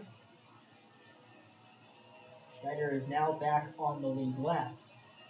So cycling through green flag pit stops in stage number 2 here at the Coke 600 in the NASCAR Heat 5 career mode. And here's race leader Mark Truex Jr. trying to put Schneider down early into the second run. And Jimmy Johnson out of nowhere must have had a fast pit stop for that Ally Chevrolet team. He's going to get to the outside for the lead. They split Schneider 3 wide. And Truex is still going to fend off Johnson on the bottom. Jimmy got to the outside, side draft to the right rear. Schneider slowing him up, but Truex was able to get to the bottom simultaneously. Now Schneider's got to hold on to the free pass position as he slides right up in front of Chase Elliott, trying to block him and hold on to the free pass spot 14. Eric Almirola in the mix as well. Caution right before Elliott was about to get around Schneider. Caution is out for the 5th time here tonight. That couldn't have been a better timing caution for Schneider. He only had about a half a car on Elliott, and Elliott was probably going to clear him off 4. So Schneider will get the free pass at 14th. He'll get back on the lead lap, and he'll top off on fuel while he's at it. Means he'll have to restart at the back. He'll throw some extra tires on there too. Why not? And no adjustments to this 99 team. It's state election law, gotcha. Yeah, I don't know. I find that odd. That's just kind of weird. I don't follow politics really at all, but it just seems kind of odd to me that they would pull out for that. They pulled the NBA All-Star game out of Charlotte a few years ago because of rioting and stuff going on with something locally there too. I don't know what exactly it was, but it might have had something to do with about the same thing. I don't know.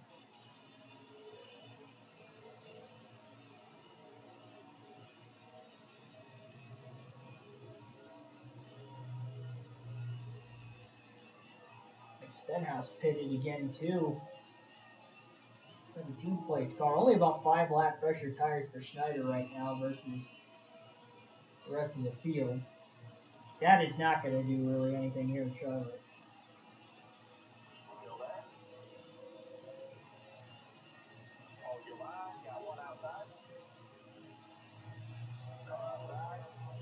That would make a huge difference initially for 5 laps, if it makes a difference at all.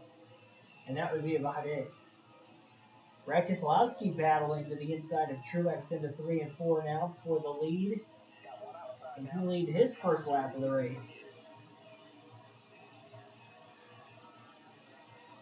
I think Schneider might be able to take this car up a little bit more as well. That might be the next adjustment coming at the end of stage 2.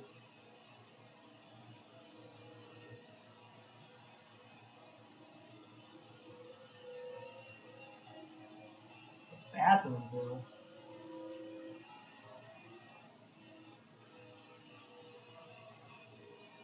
I don't know what that is exactly. That sounds nonsensical.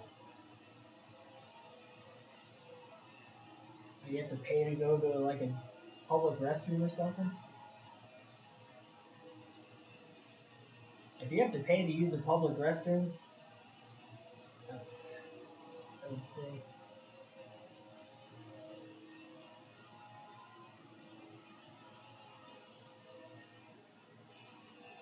That would likely be the case if we were on a bigger racetrack, Ethan, like maybe Pocono or Indianapolis or a road course of any kind, but you're not going to see that on a mile and a half because these guys are going to get trapped a lap down if they do that, so it won't be worth doing it. But yeah, the bigger ovals, Michigan too. The bigger ovals, you'll see that happen, but you're not going to see that on a mile and a half and shorter. Everybody is good on fuel to the end of the stage. They all pitted about halfway.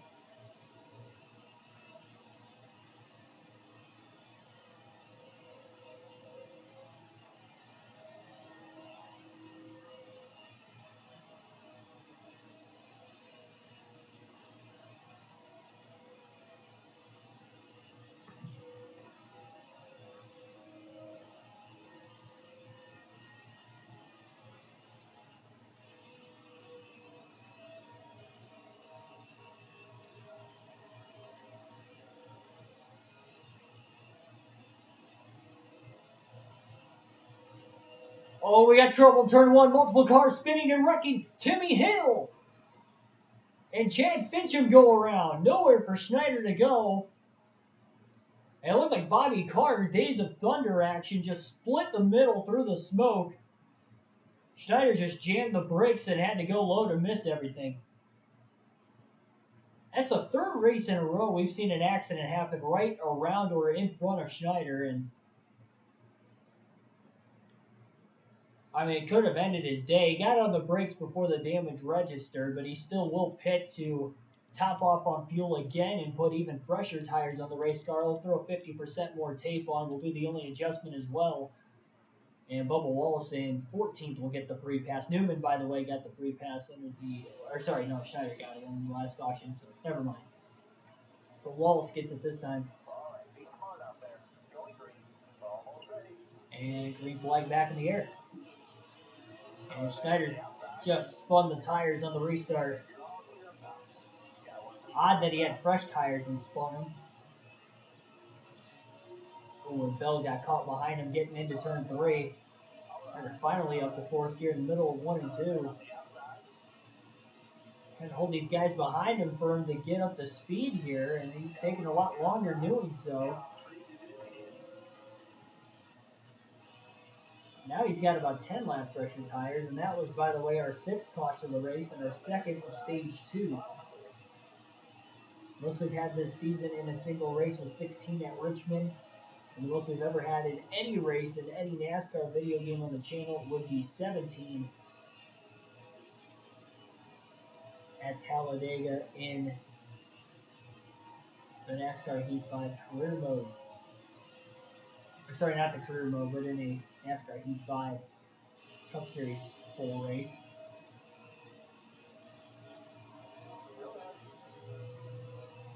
Well, we saw Schneider on 14 lap pressure tires get up to 2nd at one point, and you wonder what that could do for him here. For the third straight race again, very fortunate not to DNF. An accident happening right around it.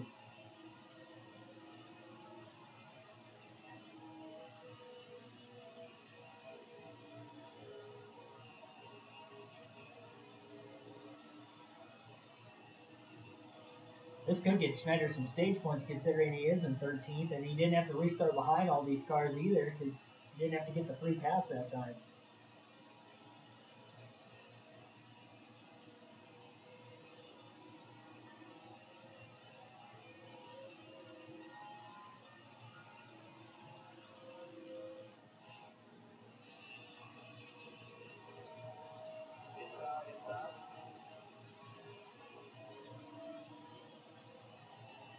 Ed Reagan must be on pressured tires.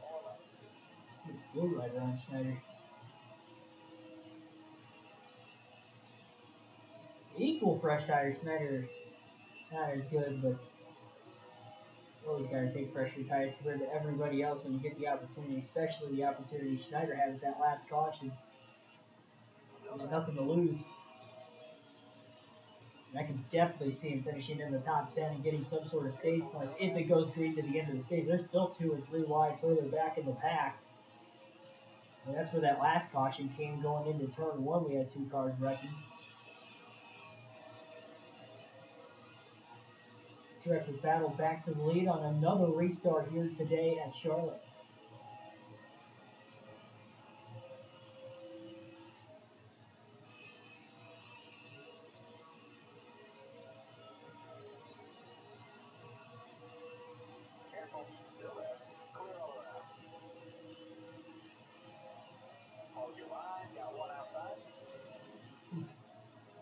Contact with Chastain getting into the corner.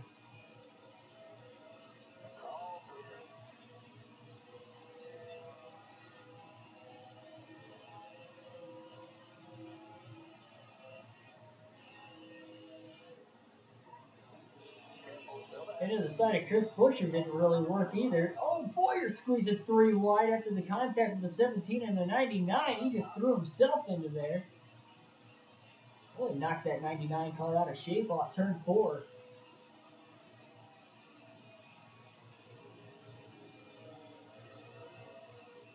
Tried to go up high. Wasn't really any speed there.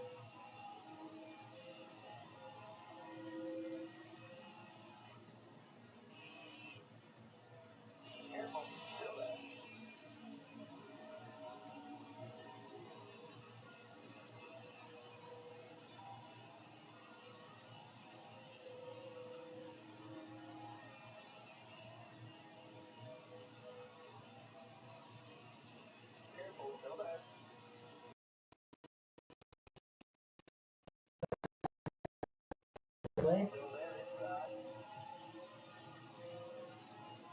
Sure kind of goes up a tad bit into 3 to try and get on the left rear corner of the 99, and now we have another caution. And Alex Bowman's going to hit pit road this time, so 3 cautions in the second half of stage 2, now bringing 7 in this race, and we're not even halfway home yet. We got another stage break coming up here pretty soon. We're only going to have 12 laps to go on the restart. Snyder's going to throw 5% more tape on the race car. He's going to make a wedge adjustment here too, or sorry, an air pressure adjustment too. This crew will at least. 2 pounds of air pressure all the way around. Still making adjustments throughout the course of this race. Really only 2 stops he did not midway through the stage.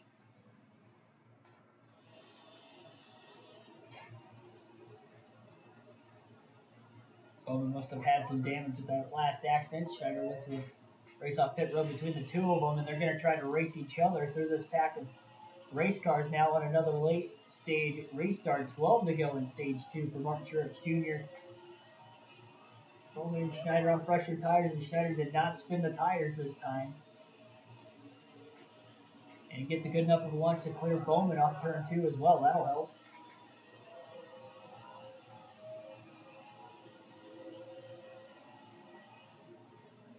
Schneider down low.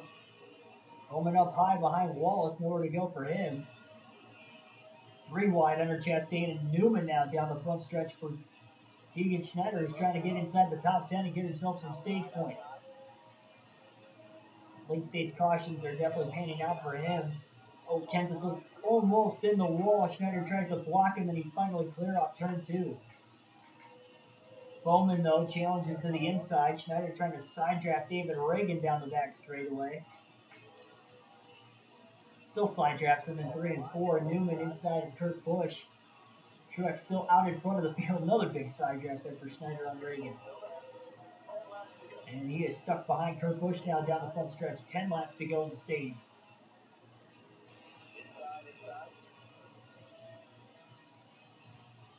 There's nowhere to go with Kurt Busch right there. And Newman really chopped him off now. 3 wide middle for Schneider. Reagan checks out of the throttle. Schneider just gets down to follow Bowman. Barely cleared Boyer in the 3 himself. And Bowman's starting to charge through this field now. Schneider inside for 10th on Ryan Newman.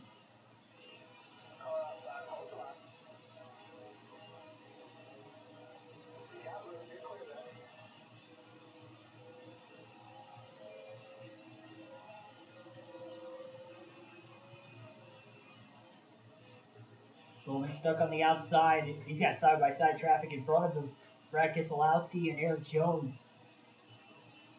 Side-by-side right now for 3rd. And Bowman in 5th place right behind him. Tries to go 3 wide to the outside. Couldn't quite do it. And this is the opportunity Schneider needs to get there. Now 2nd place is starting to back up. As Jones is getting around Keselowski. That's Johnson in 2nd on the outside now too. Schneider inside of Hamlin for position. He's got to get through these guys quick if he's going to want a chance to get to Bowman. Because once Bowman gets to the lead, Schneider's not going to be able to keep up with the 88 car. He clears Hamlin through 3 and 4. Now he's inside Harvick for 8th, but he can't hang on. He doesn't have the engine power.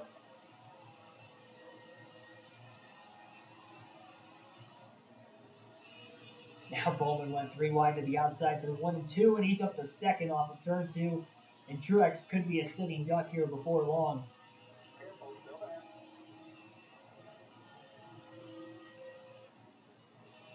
Schneider just could not get underneath Harvick. Now he does get underneath him, but he overdrove the corner a little bit. And Bowman challenges Truex for the lead. Truex leads the lap at the line, but Bowman will have the advantage on the inside into turn 1.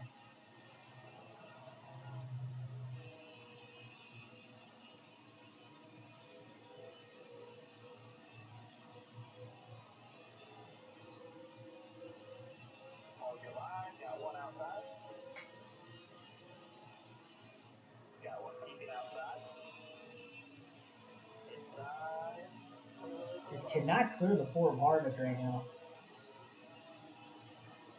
Bowman leads, 5 laps to go in the stage.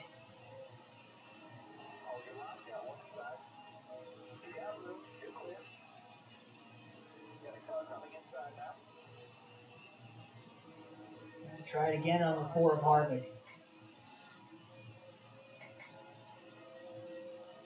Beats him to the inside into 3 and 4 again. This time he clears Harvick, but he cannot clear William Byron yet. Got close, but he couldn't do it. Now Byron's still up high. Big battle for 3rd right now between Logano, Keselowski, Jones, and Johnson. All the 19 and the 88 especially are just pulling away. R6, welcome to the stream. When will the next vlog be? It'll be the Nashville vlog, but I've been having troubles trying to upload it on Thursday. I worked on it all day, and I don't know what it is with YouTube that's not letting me upload videos from my laptop still. There's no way to transfer the file to my phone. His stuff uploads from my phone. So as soon as that comes out, you're going to be seeing vlog after vlog after vlog uploaded between Nashville, everything in Pocono, and then today at Road America.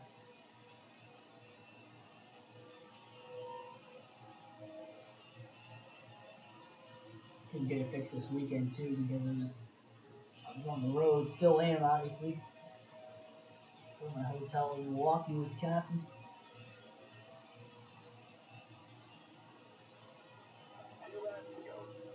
Two laps to go in stage 2. Truex won stage 1. It looks like Bowman's going to win the 2nd stage with a little pit strategy. That said pit strategy, Schneider is going to get some stage points this time around. How many? got a lap and a half, and he's got 4 cars up for grabs in front of him still. And a lot of those guys are side by side. That's going to help Schneider get to him. Jones and Johnson side by side off the exit of turn 4. Schneider got through 3 and 4.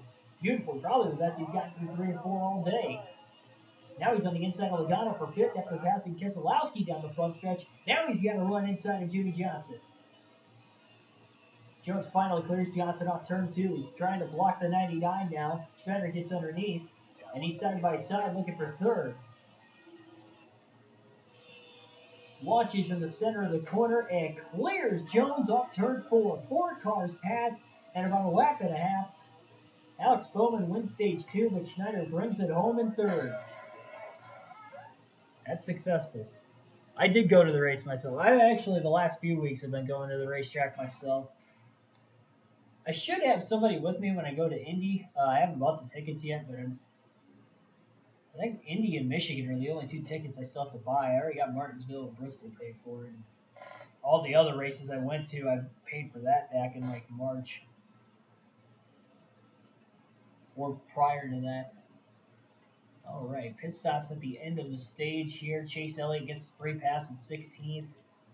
Going to loosen that 99 car up again, half around the wedge, going to be taken out, and they're going to add 5% more tape to the race car, so they just keep taping it up.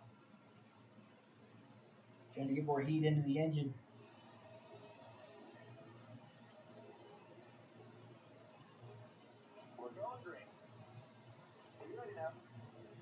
Bowman wins the race off pit road as well. Green flag back in the air, and he'll leave the field with the green halfway through the Coke 600.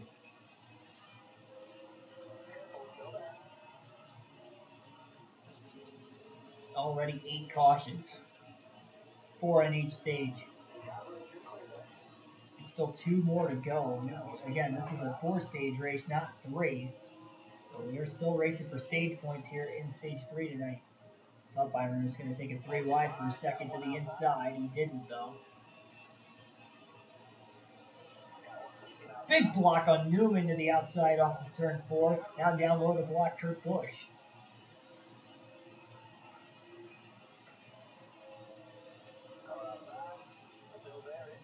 Oh, he's stuck 3 wide middle now. He's got some rear bumper damage as well. That might make the car a little too loose. Already made a wedge adjustment through the pit stop, and not even a lap into the restart, trying to block Newman off 4. Newman got into the back of him. Truex on the outside on the restart got to the lead after 2 laps, and he is trying to set sail once again. Schneider looking for his 5th top 15 finish in a 6th race stretch. So this team, again, they're really picking up the pace, it seems like, as we're getting into the middle of the season. Remember, he was struggling to finish top 20 outside of winning the Daytona 500, but ever since they rolled into Bristol, outside of, the next race at Richmond where he struggled to get top 20 again, followed that up with the top 5 at Dega. After that top 5 at Bristol, a couple races prior to that. Now they're 3 wide off turn 4. David Reagan about made contact with his teammate Michael McDowell. Benedetto gives a push to Schneider into turn 1.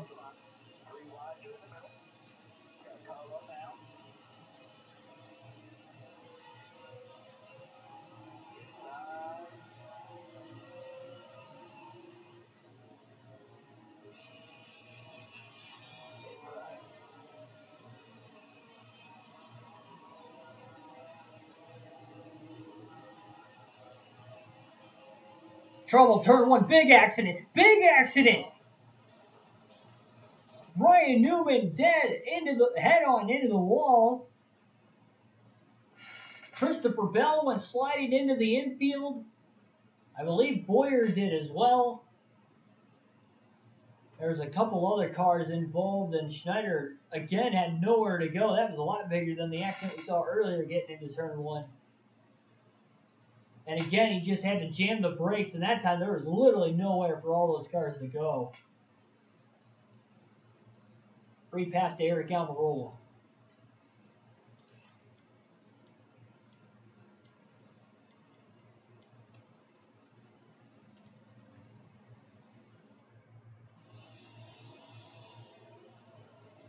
Schneider didn't have too much damage. Out of that, he's very fortunate. It looks like Ryan Newman's day is going to come to an end, and that was our 9th caution of the race now. Green flag back in the air. It looks like Schneider's going to spin the tires on the restart again. Second time he's spun the tires on the restart. Both times he's been in the bottom lane, mid-pack. Interesting. Not like anybody's stalling out in front of him, causing him to do that. Matt Benedetto got a big piece of it. Brendan gone. Corey LaJoy's got some damage back there. I'm surprised more cars didn't pit.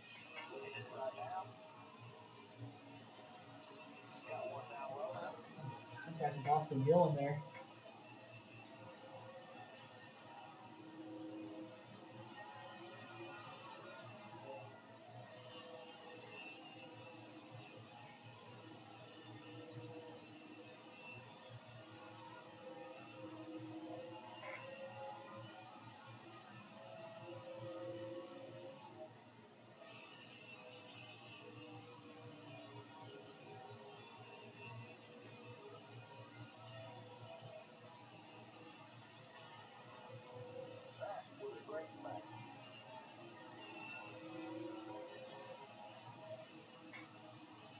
Schneider just ran his fastest lap of the race.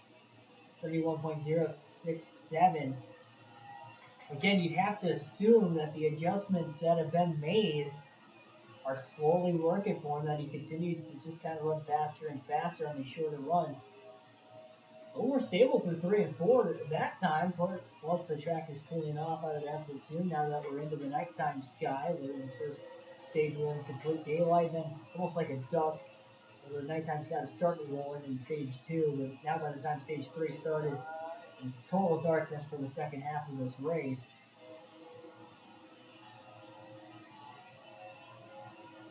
How great would it be for a rookie to not only win the Daytona 500 his first career start, but the next crown jewel event, the Coke 600, possibly getting the win? He's going to battle for it here tonight. Third at the end of stage 2. Finished 3rd and 4th in 2 stages in the Daytona 500. He got the extra stage tonight. He was 13th at the end of stage 1, so he still ran good there. He just didn't get any stage points. Or sorry, not 13th, 16th at the end of stage 1. Ran 3 and 4 at the same time. Then the Gone got loose. I don't know how they didn't run into each other there. Full contact with the 66 of Timmy Hill.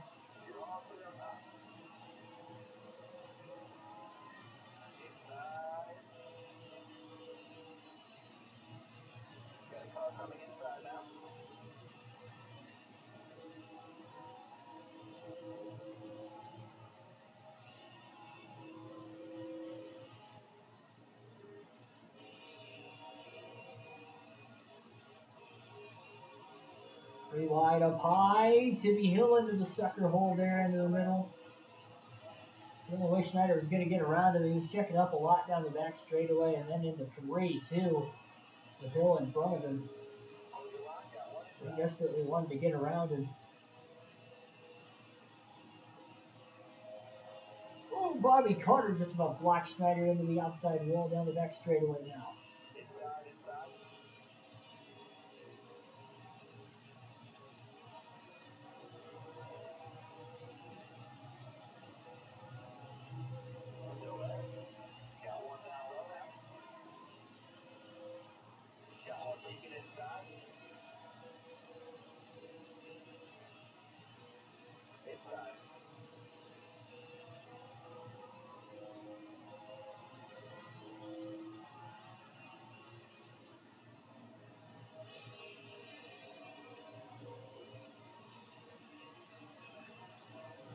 Oh! A squeeze there by John Hunter Nemechek underneath Schneider. Little door-to-door action off turn 4. Schneider's been stuck on the outside for about 4 laps now.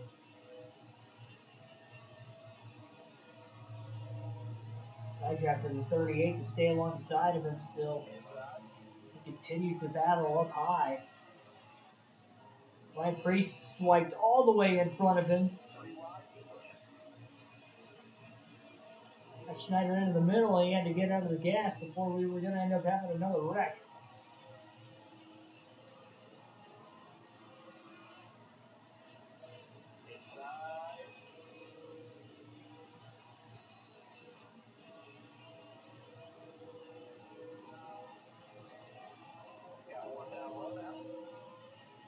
Schneider up the middle. I don't know how he got there, but he did. Sidetracked and Priest into the corner. Still got Priest on the outside. Still got Chastain down low. Pinball effect there. More contact. They got to be careful. Priest is loose. He almost gets into the wall into turn one. Now Chastain with a little bit of a block on the 99. Almirola now through to get the spot on Schneider for 15th.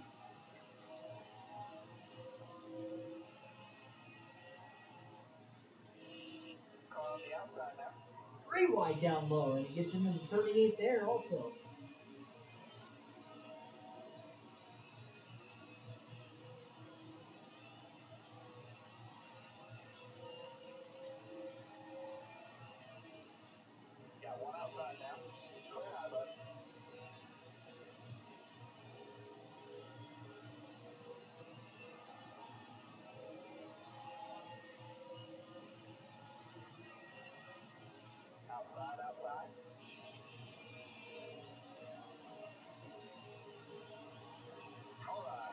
By the way, Schneider did get back around Almirola for 15th that last lap. Tries to block him up high for position now down the front stretch.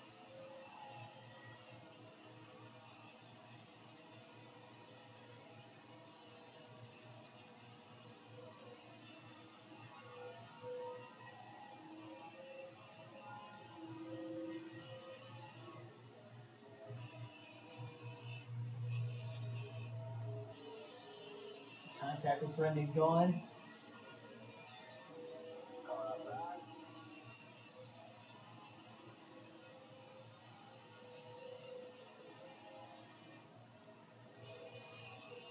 On one of the back marker cars, trying to outlast all these accidents and all the DNFs that have gone with those accidents.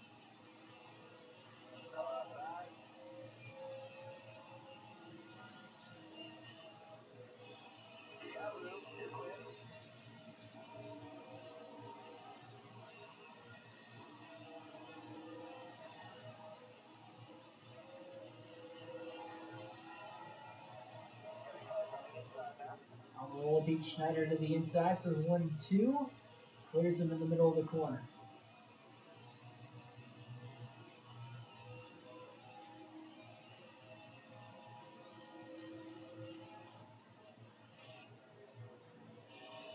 Now block Schneider back into 3 and 4 again.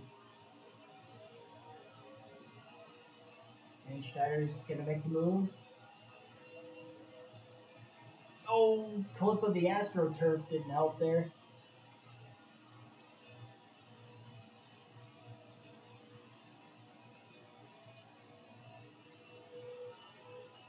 Still got a good run off of turn 2. He's going to beat Almirola to the inside into 3 this time. Oh, he slides into him though.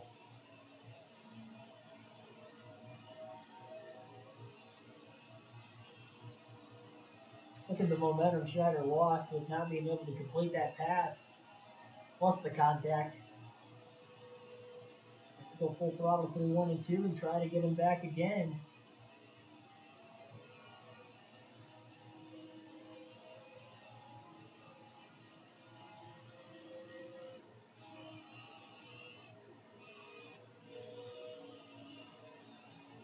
Another slide, no avail on that one.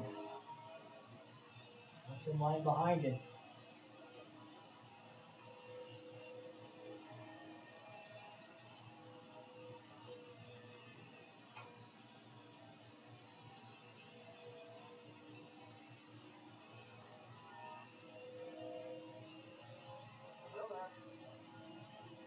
Underneath Almirola. Clear, full throttle through 3 and 4, and he got it to stick that time on top of clearing him, so no crossover for Almirola because he did not slide up the racetrack in the process either. And now he tries to block the 10 down the front stretch into turn 1. We'll have that advantage on the bottom. Almirola going to go up high. It's going to give him a bigger run off turn 2 to maybe make a move into 3.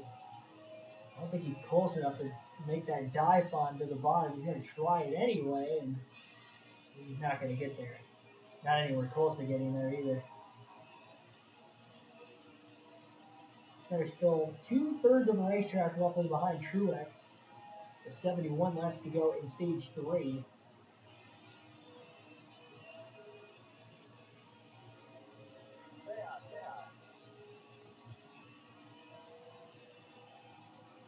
I thought it was a good race.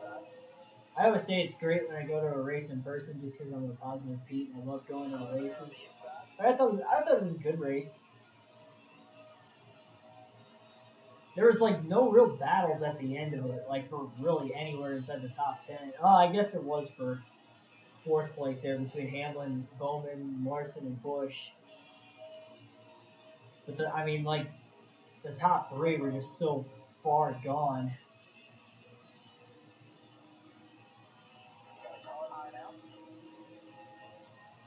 But honestly, the first up until Elliott took the lead with about like the first time, like 25 laps to go in that final stage. There's a lot of unpredictability as far as who was going to win, but then when Elliott like really ran down to Benedetto quickly and got around him quickly, it was game over. You knew Elliott had the fastest car at that point. You knew that he was going to be tough to beat. And they had a late race restart. He restarted fifth and literally got to the lead in half a lap. I mean, he passed Tyler Busch like he wasn't even there. He flew by him, pulled away. I'm surprised Christopher Bell did get up to second though. But yeah, I thought it was a good race.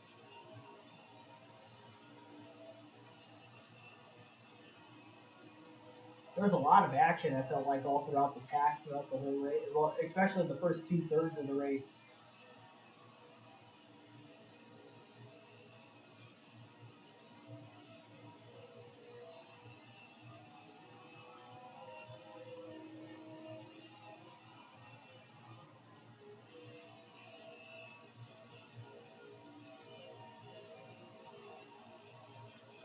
Look at me trying to tough it out for 600 miles with this stiff neck. I haven't turned the camera off yet. I'm toughing it out for you guys. It's actually not as bad as it was at the start, and I think it's just because I'm getting used to the pain. It's probably all it is.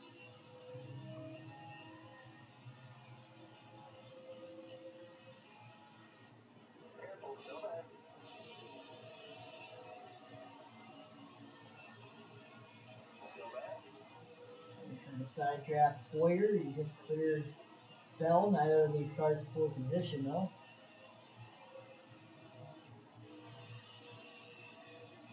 Truex has been the dominant car of the night. On the restarts, we've seen guys like Jimmy Johnson and Brad Keselowski get to the lead. Denny Hamlin's led in the second in the green flag pit stops. Those are the only 4 drivers we have seen lead, and Alex Bowman. Bowman won stage 2, but that was because of pit strategy.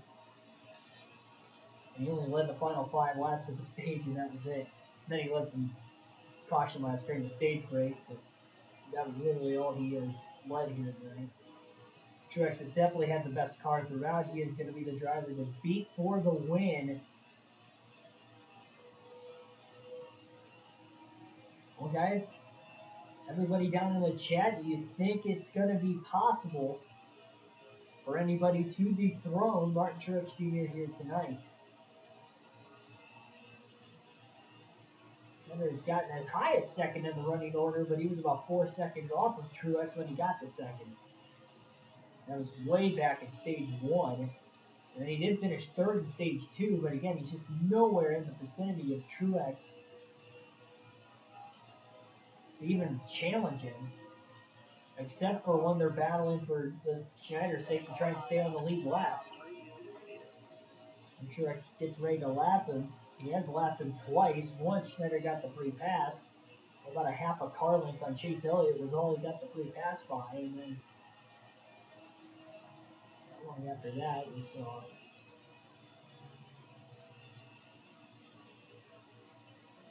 him get lapped, then get back on the lead lap, and then within about 5 laps later, he got a caution. So he kind of bailed himself out there, racing Truex as hard as he did through the lap traffic. But a seemingly better pace again. They've made adjustments all day long trying to get this 99 car quicker, and I think it is quicker. He has ran his fastest lap during this green flag run, so the setup changes they've been making tonight is definitely working. I'm not sure if they're done yet, knowing we still have a full another stage to go. Still just over 150 laps left.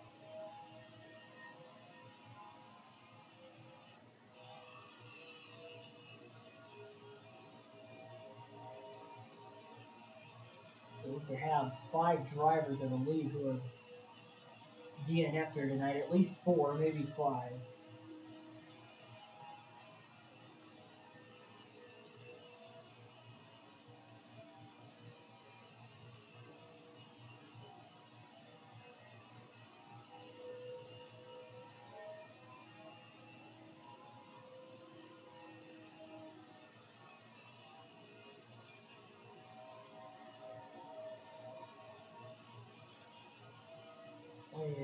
A little less than a second and a half behind Stenhouse. Schneider had a big run off Ford that time, too. He was able to go full throttle again. I think pit strategy will come into play. And Truex will get beat. There you go. That's a good prediction. I definitely think that's possible. It's exactly how Alex Bowman was able to win Stage 2 and only lead the final 5 laps in doing so. Waiting for fresher tires under that last caution in the stage. We had 4 cautions in each of the first 2 stages if you include the stage break in there. We've only had 1 so far in this stage. But in Stage 2, remember, we went green for about 60 laps, and in the final 45 or less laps in that stage, we got 3 cautions. Well, 4 if you count the stage break right on top of each other pretty much. It's allowed for Bowman to take tires there and have that extra strategy with all those cautions. Eventually get to Truex and win the stage. Bowman is the only driver that has not won yet this season that has led here tonight. Of the 5 drivers who have led at least 1 lap.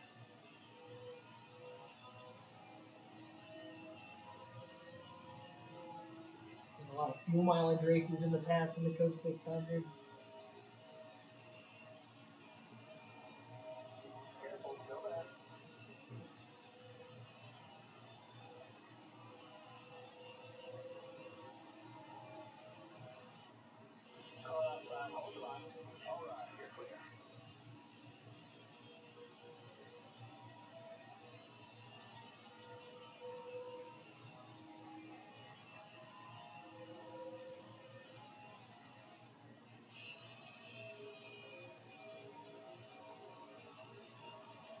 I think Hendrick cars will fizzle out soon. I think they slowly have.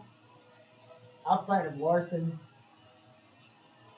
I mean, yeah, Elliott, had the fastest car, another fastest car in the race by a Hendrick driver, but it was a road course, and we know Chase Elliott is the best road course racer in NASCAR.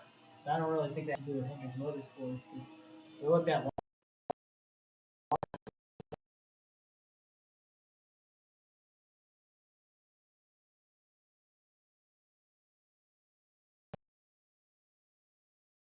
and oh no.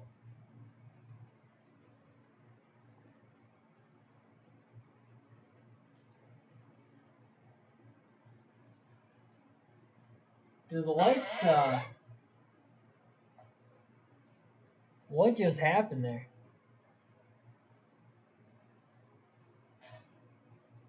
I think we're good.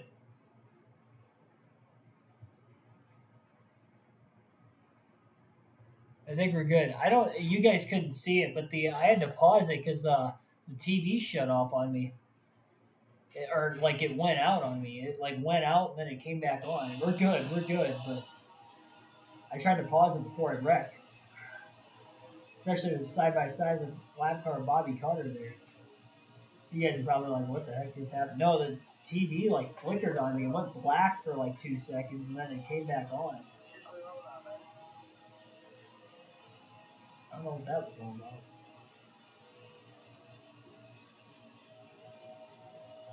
Stanner's about to catch Kurt Busch and Bubba Wallace for position up here too.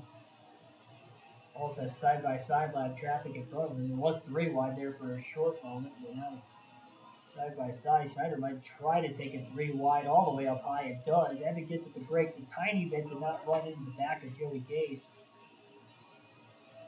Trying Making a run off of turn 2 now, and he is going to get one. Swinging 3 wide to the inside into 3 underneath Wallace in the lap car of Haley, and he's got 13. Cleared easily off turn 4, and Schneider again trying to propel himself to the top dozen. I think he is definitely liking this race car right now. Truex has been nowhere close to lapping in this stage, and I think that's just the testament of where the strategy is, or not the strategy, but just where the race car is at here for Schneider. I'll have to wait and see if we get anybody to try and split the stage in half again as well.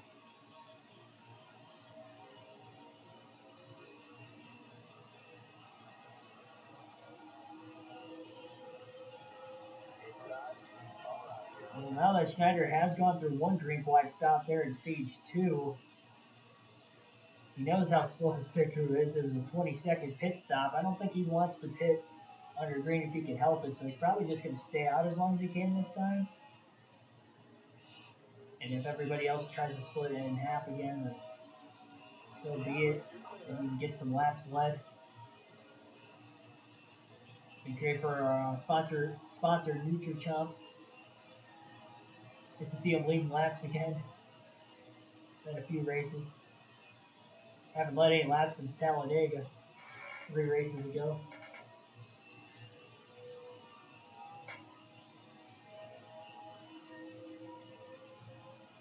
Oh, sorry, no, never mind. I guess I forgot we won stage 2 at Martinsville. That was on fuel strategy, though. Everybody was pitting there in the final couple laps of the race, and we were a lap down. We ended up getting back on the lead lap because of it. And not only getting back on the lead lap because Martinsville is such a short track, we won the stage. I think there was like a dozen cars on the lead lap at the end of the stage. And either cycled out still ahead of us or behind us, but they were like 10 seconds off the lead. They were going to catch us in those final couple laps.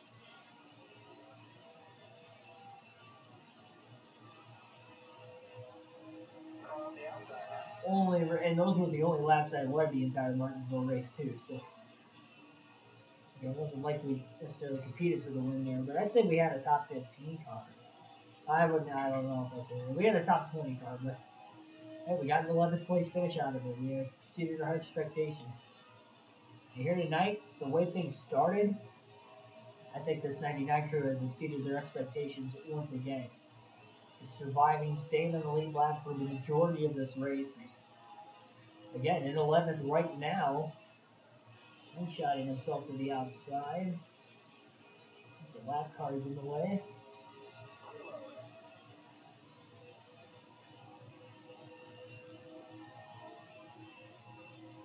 Why doesn't Toyota have more cars? I always wondered that. Why Joe Gibbs Racing was really the only team to run Toyota. Like flagship brand at least. They're the only team with more than one car that runs Toyota. I never understood that. Now 2311 is looking to expand next year. They want to at least expand in the future. So hoping to get more Toyota teams here. And obviously, 2311 coming into existence was another team. But then the Levine Family Racing dropping out and Gaunt Brothers going to part-time. Really, it was like losing 2 full-time and only gaining 1 part-time. So out of technicality, they lost 1 more full-time Toyota team from last year to this year. But I will say, it does look like we're going to have more on the horizon. Ooh, Schneider in the wall off turn 2.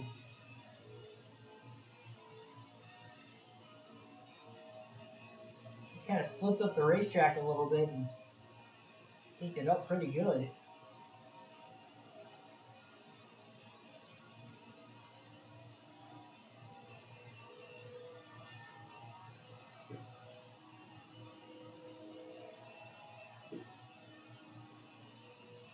Well, remember, Michael Waltrip Racing was Toyota, and then they just dropped out of the sport completely, too. They had 3 cars.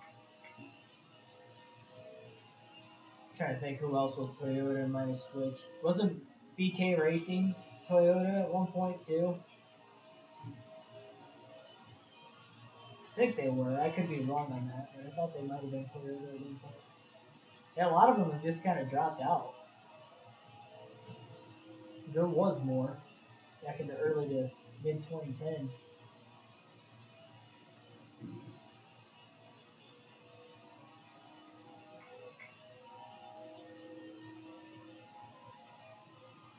Lag spike. I don't know if that lag spike caused the TV to turn off because that was odd.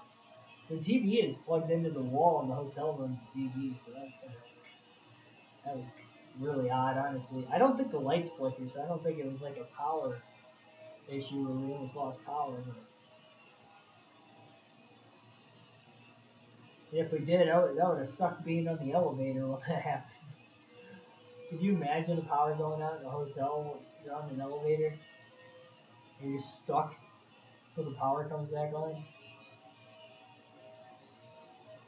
So they have to try to call the fire department to get you out. So you can take the stairs. Crazy.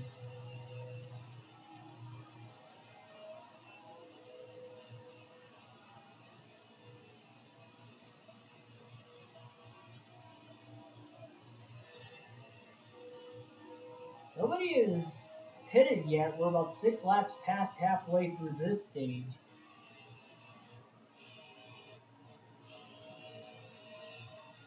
Again, we have had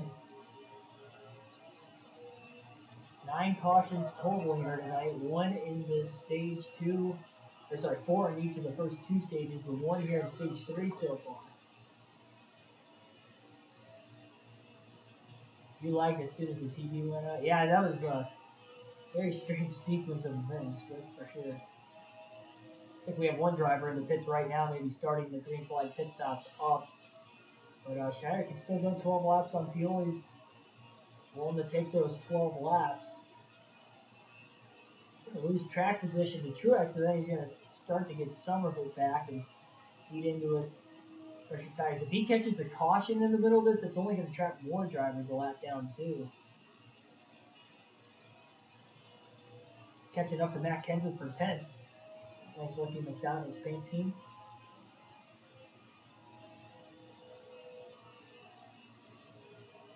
Trying to go full throttle through 3 and 4, and that was even being side by side with somebody. That was impressive, and on older tires. And this 99 car is looking really good, the best it's been all night. Full throttle through 1 and 2, side by side on entry, and he clears 42 of Kenseth easily.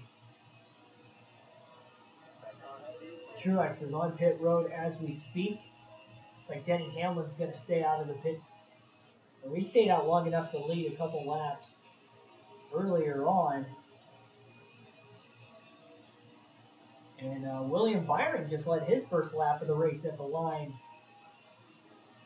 Staying out a little bit longer, much like Hamlin. Oh my goodness, Bobby Carter just about clipped the lap car. Ricky Stenhouse Jr. trying to make his way through 1 and 2 and get up to speed.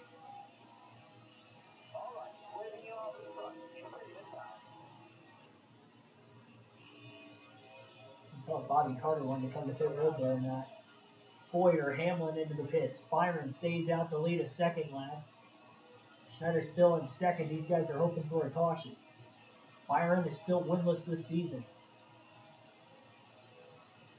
He and Bowman are the only 2 of the 6 drivers who have led laps today to not win yet this season. And there it is. Caution is out, and that is going to be huge.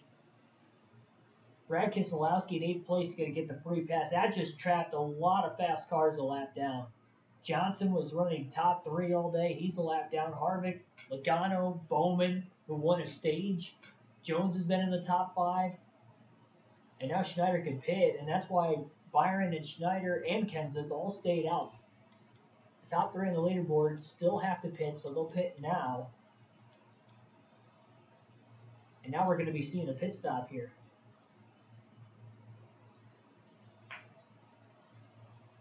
Truex has like a 60% chance of winning. He's looking good. Truex already pitted, but he was so fast and so far ahead that he was actually still on the lead lap. So he'll actually restart 3rd. Denny Hamlin and Chase Elliott were on pit road at the time of the yellow, so that's why they're still on the lead lap. They'll actually get the restart on the front row. Hamlin restarts from the lead. Green flag back in the air at Charlotte.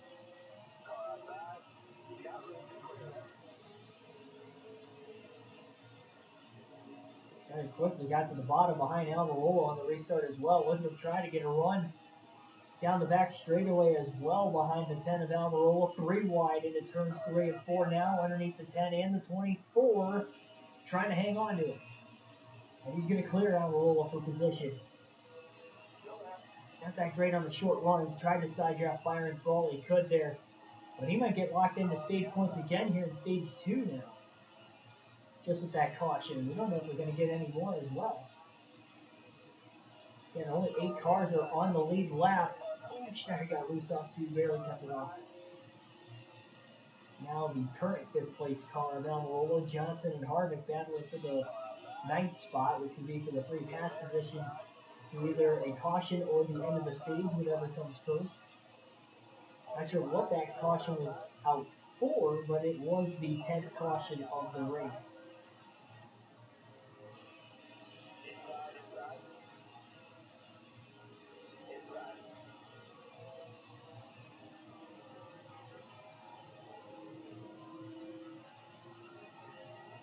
And Truex has found his way to the lead even from 3rd place on the restart.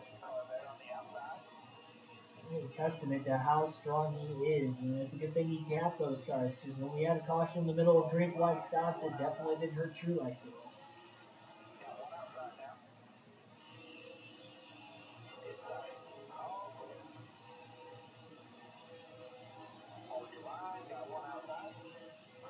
That extra stage means Truex has an extra chance to get another stage point, or playoff point.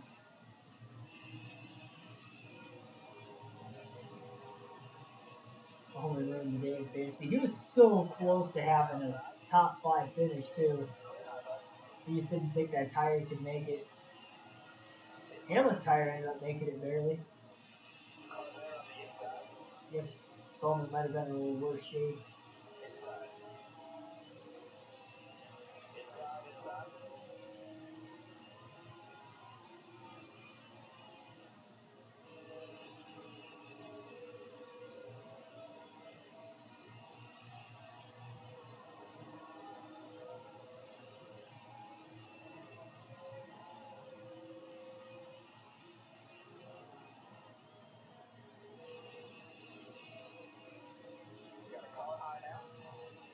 Yeah, Patrick, your party got done, and ours is still not even in the final stage yet.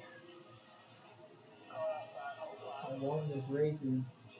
I mean, 10 cautions is not helping the race pace either. Oh, 3 wide and tight off of turn 4. Schneider got loose. Luckily, Dylan cleared him before Schneider got loose and moved down the racetrack, because that would have likely turned 3 car into the 21. That would have been madness when that happened, if that happened.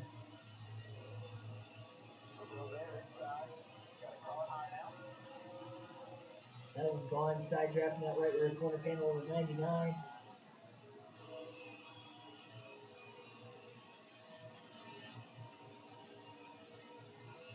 Trying to get this patriotic paint scheme to victory lane here tonight on the 4th of July at the Coke 600.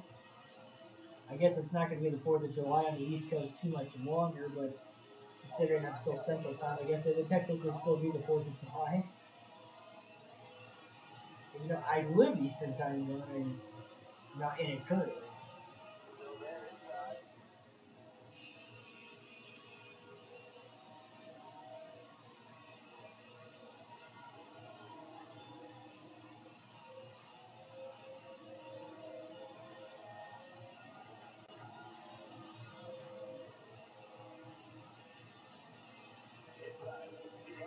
Brendan Gaughan got a little loose. 24th for that Beard Motor Sports program as well, pretty good.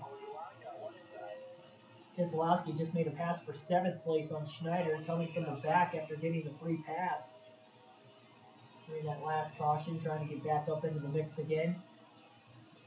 At least he's got a stage break coming, so he knows we'll have at least one more restart, if not more. The way this race is played out with 10 cautions already, I would like to think that we're probably going to have more. This is going to be the fourth race with 11 cautions already in the first 13 this season, considering that we still have another stage break coming, and it's just insane. And then sixth race with 8 or more cautions out of the first 13. We have seen a lot of these kinds of races this season. We were hoping that that wasn't going to be the case tonight. Speed this race pace up a little bit more, but I guess it was the case after all. 3 wide down the back straightaway underneath Gone and Reagan. Reagan might try the middle now, even with his teammate on the outside, but he couldn't quite get it there.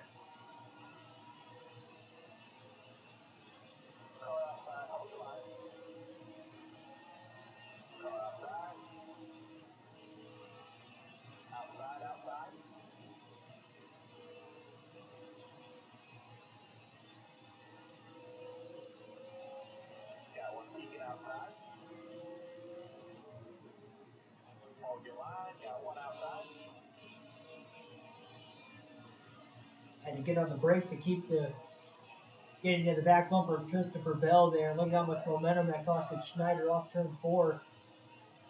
And slow down to the 36 of Reagan as much as he can. And now Reagan clears him into 1.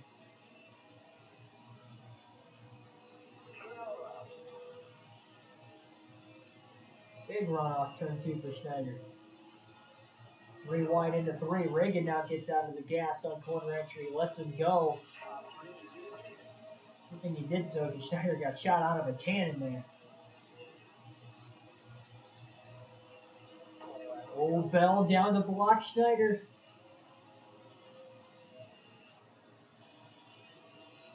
Not only blocked it, but he had a heck of a run out of nowhere on Brendan Gaughan. Schneider going to get underneath him now down the back straightaway. Looks like Bell's got some damage too, but he's still in 22nd. Great run, but considering the damage on his race car, not the worst thing either. A little contact.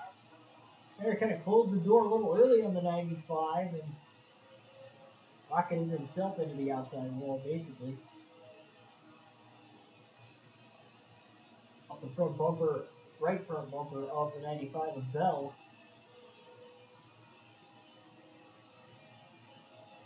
Couldn't get a run on him that time to get underneath him into 3 down the center of the corner. He sends it in there full throttle, then had to hit the brakes to keep it from hitting the wall. Slides up the track. Bell clears him with a crossover.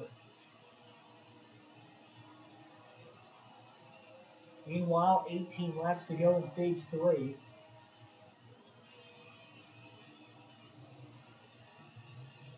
And Schneider's, again, looking to get stage points in 2 of the 3 stages tonight. That's pretty good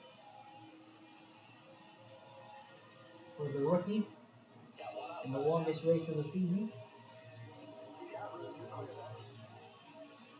There's Bell off 4. No crossover that time.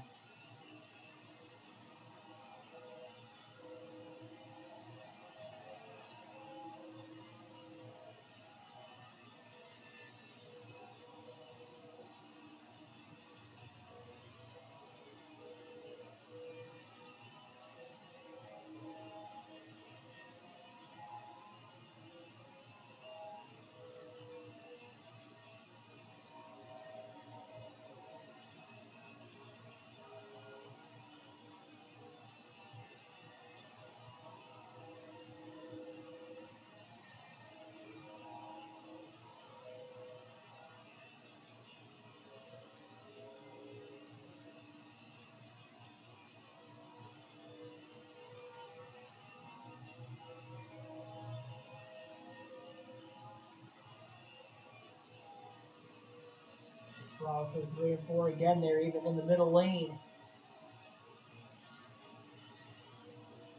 2x2 back there, almost 3 wide off turn 4, further back in the pack. 15 to go now in this stage. And even when Truex didn't win stage 2, he was still second. Pretty comfortably in second as well.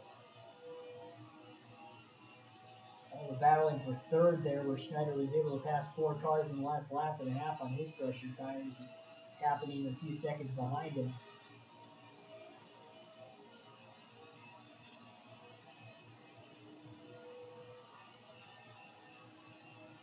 Then we only got 5 spots left to open for the playoffs. 4 wins. If we get more than 16 winners, Schneider's going to have to either get a second win or try to point his way in again. And right now, he's still trying to rely on that Daytona 500 victory. It might not be good enough. Comes into this race right around 20th in points.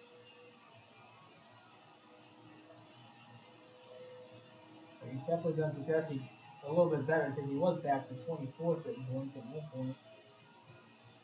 He's starting to gain spots back again. He's got 4 top 15s in the last 5 races. 2 of them were top 5 finishes. So that's good. He got a stage win at Martinsville, a stage win at Talladega. Now we get a caution late in the stage.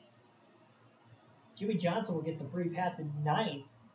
So we'll have another free pass awarded at the stage break. Looks like lap car Kevin Harvick is going to pit, but everybody on the lead lap is going to stay out except for Schneider at 8. Schneider will pit this time.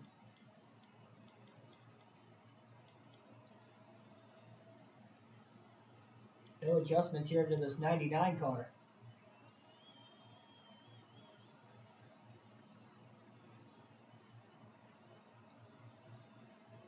Will they implement charters in the new NASCAR game? Line ownership multi-car team would be nice. Oh, you're talking about for the career mode. Yeah, that'd be pretty cool. Yeah, that'd be awesome in the career mode to have a teammate for your own team. For sure.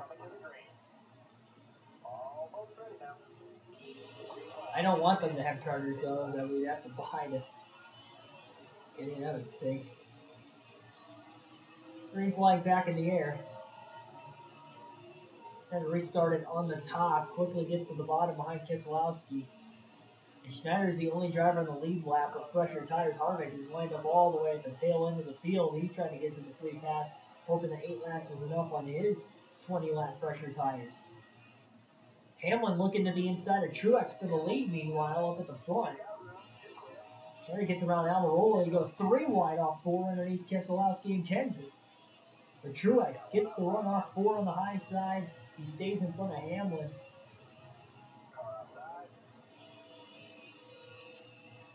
Byron's up to 3rd. Schneider trying to get underneath Elliott. Elliott got a little loose off the exit of the corner. That checked up the 99 down low.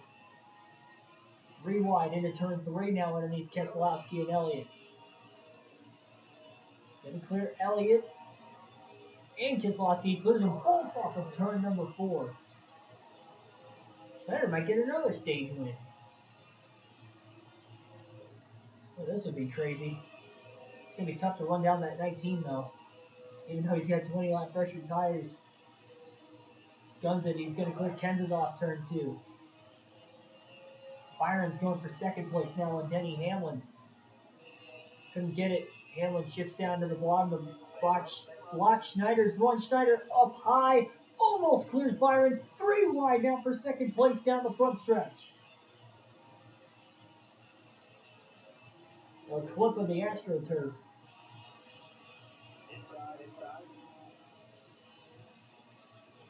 Oh, Schneider got tight in line behind Byron on the outside, and Keselowski got back around him.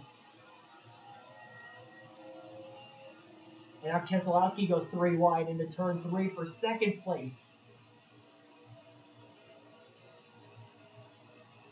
And clears Hamlin, but he can't clear Byron. 5 laps to go, but this is what Truex wants to see behind him. Hamlin crosses over Schneider now. And Keselowski is clear. He's up to 2nd. Byron gets to run off the high side. He's going to try to cross him back over down to the bottom into 3 and 4. Schneider pulls down to block Hamlin into the corner on the inside. And he gets underneath Byron off turn 4. Oh, he slammed into him. Stalled them both out. Allowing Keselowski to gap just a tiny bit again.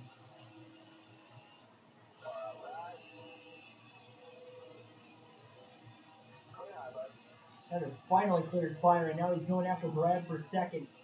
All that battling for 2nd place might have given Mark Truex Jr. another stage win tonight. Keselowski blocking Schneider's move. Schneider had to get on the brakes. Schneider now cuts down off turn 4. Beats Keselowski to the bottom. Tries to go up the track. It's side drafted. 3 to go in the stage. Not going to get there. Schneider all the way up high. Trying to go full throttle there.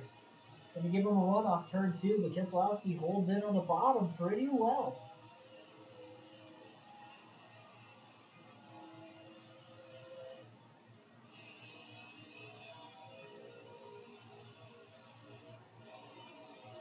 '99 definitely feels faster than the 2. We just can't get around him.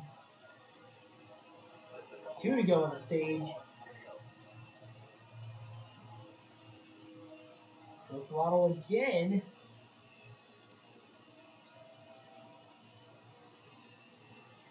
Started the corner high. Gets a little bit of a run down the back straightaway into turn 3. Looks low. Can he clear Keselowski off turn 4? No, he cannot. Side by side as Truex continues to manage a 2.5 lead. Final lap of stage 3. But the heat is on for second between Schneider on 20 lap pressure tires and the 2 of Keselowski. Brad fends him off again through 1 and 2, now trying to block. Schneider has no clue what lane to go through. Brad gets a massive run down the straightaway though. Schneider tries to back the corner up through 3 and 4 as much as he can. He's going to get a run off turn 4, but it might be a little too late. And it is. Martin Truex Jr. wins his second stage of the night, winning stage number 3 by inches at the line. Keselowski is going to finish second, followed by Schneider third, Byron fourth, Hamlin fifth. Kenseth, Elliott, Almirola, Johnson, and Kurt Busch round out the top 10. Kurt Busch gets a free pass in 10th place. Harvick on those pressure tires did not get what he wanted. He's going to pit anyway, so he's not even going to take the wave around either. It's a tough break for him.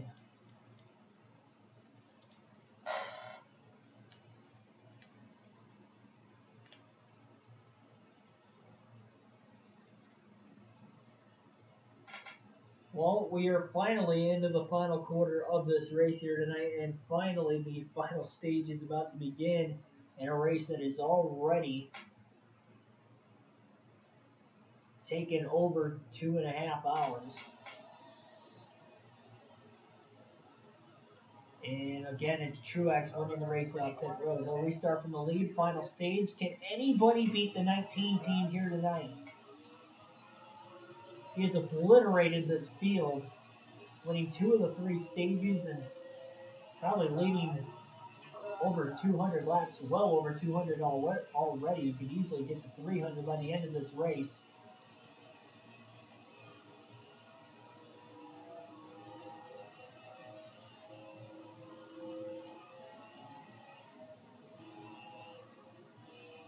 Truex blocks the bottom.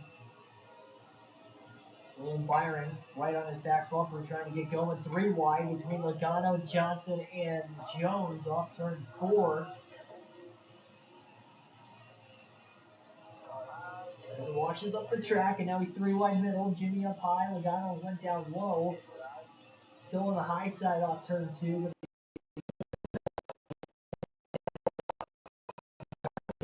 But he just wanted to get back to the inside.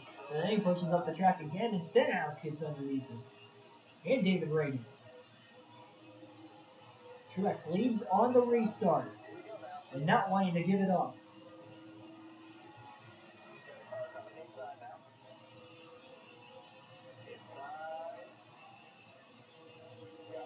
Keselowski back to second place behind him, Byron in third. Byron is the highest running driver without a win so far this season.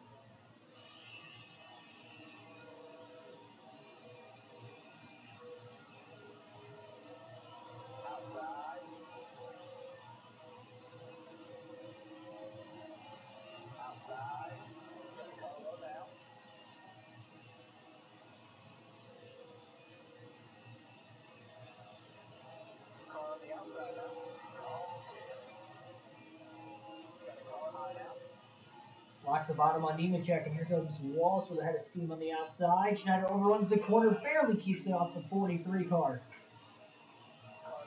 38 finally gets around him, so this is 21. Still in ninth place, but he's losing a lot of track position. I'm sure Kurt Busch's going to get around him for ninth at some point here. He just can't get through the traffic because he's 3 wide right in front of him. I'm surprised that he can't get through that. We have seen 4 wide once today on a very early restart. Back at stage 1 midway through that opening stage.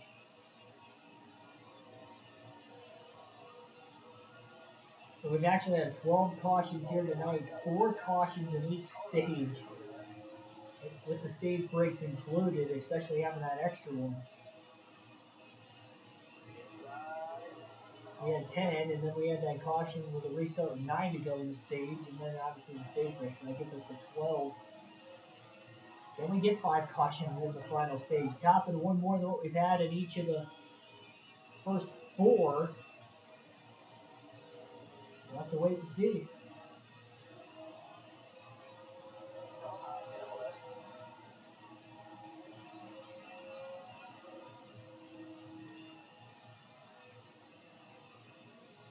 Just looking for his 4th career top 10 here tonight. This is a big pay race, too, with it being a crown jewel event.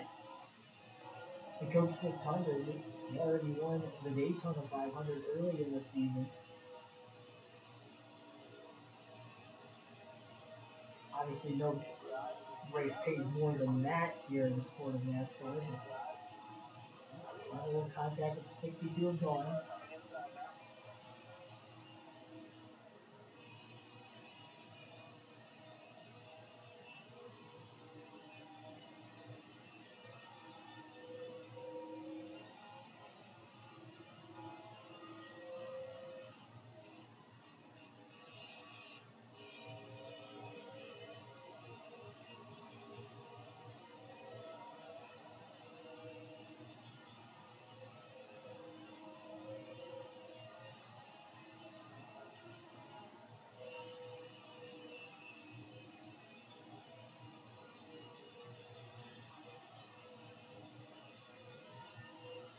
By 3, and then here's sandwich off turn number 2 at the back of the pack.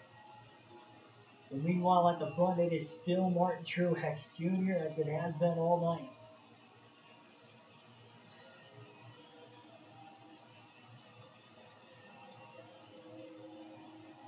Only thing that could really derail that 19 car is if he gets into an accident of some sort, whether it's his own doing or not.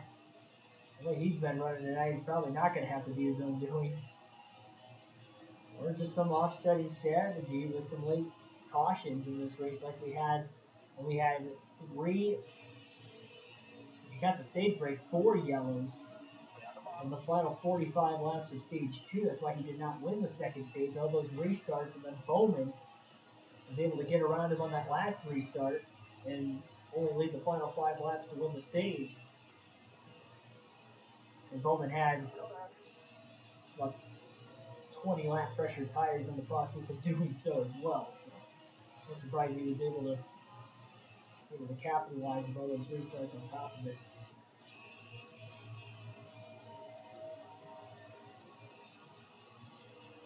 I mean, he's lost the lead on restarts a lot tonight, but he just, after 5 to 10 laps, he gets right back to the lead and just pulls away from everybody. He clearly has the best long run car. He's just got the best car overall. But if there's any point in struggling, it has been on the restarts, at least for the first few laps of the restart. But again, once he can get that clean air and get back out in front, he was smooth sailing. Schneider ended gone. He overran the corner, trying to squeeze underneath him.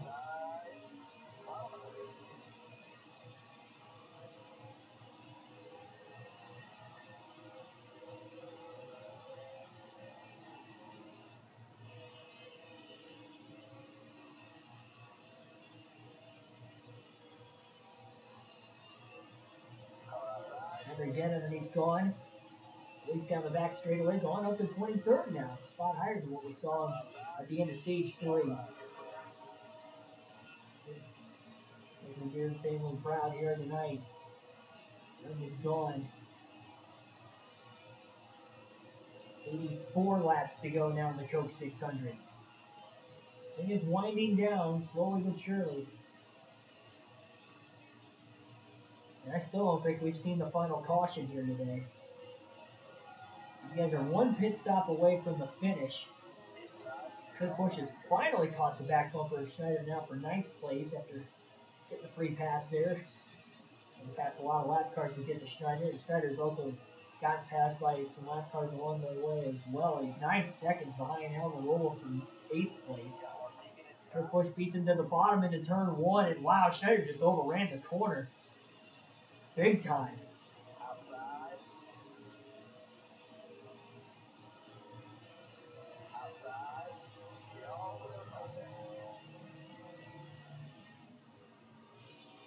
He wasn't even close to making that.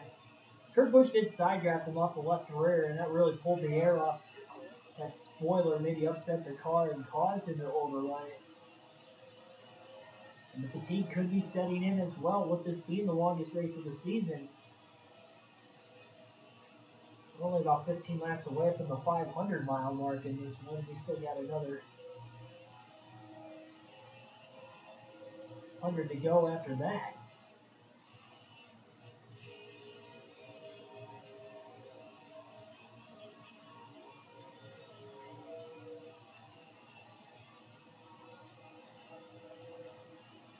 Hopefully didn't hurt the car too much getting into the wall.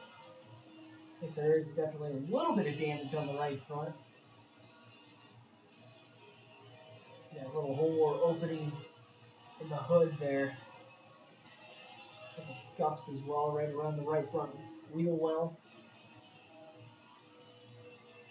Sends it under to Benedetto, barely cleared him off turn 4. The Boyer coming in hot behind Matty D. He has to check up.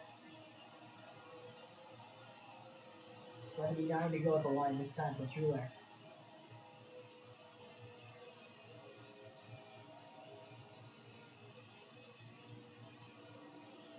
Can't believe they're going to make it through without having to change the camera angle because of my neck. Thank goodness.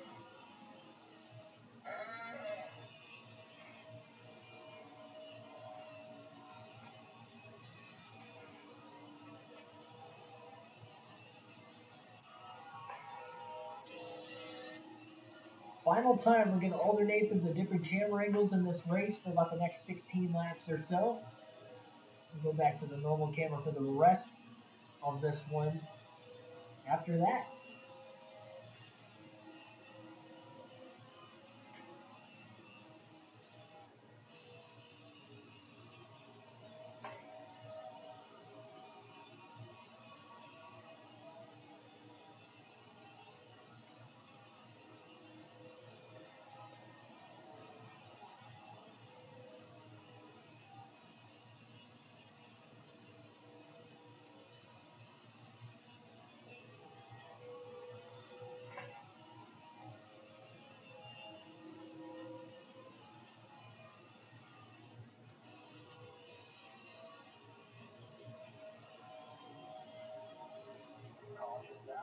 Well, we get a caution in the middle of cycling through those camera angles, and these guys are not going to make it to the end of this race.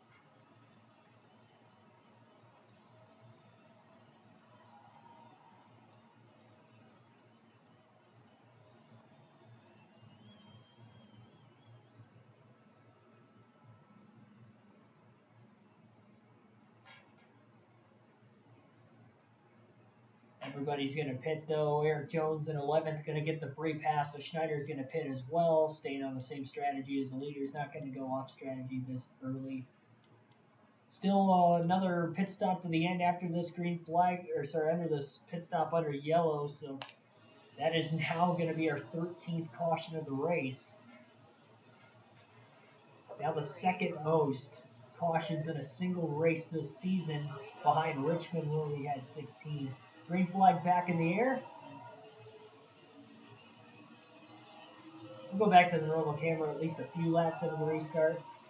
Looks like most of the lap cars pitted there as well.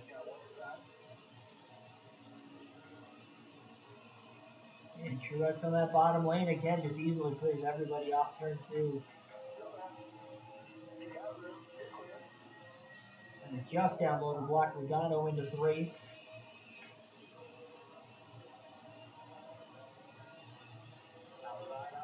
Behind the block Bowman back down low now. Cole Custer wants to go up the middle. They're 3 wide.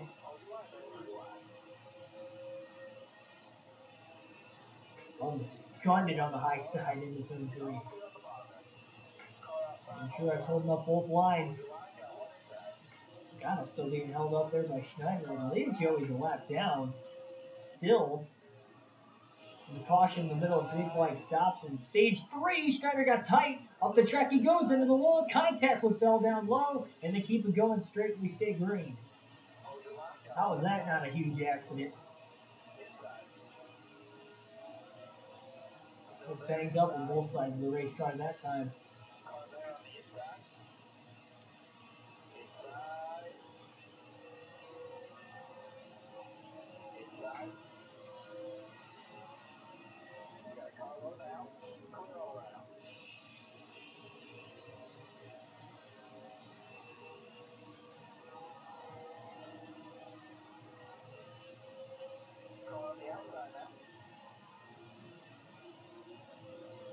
And again, that just goes to show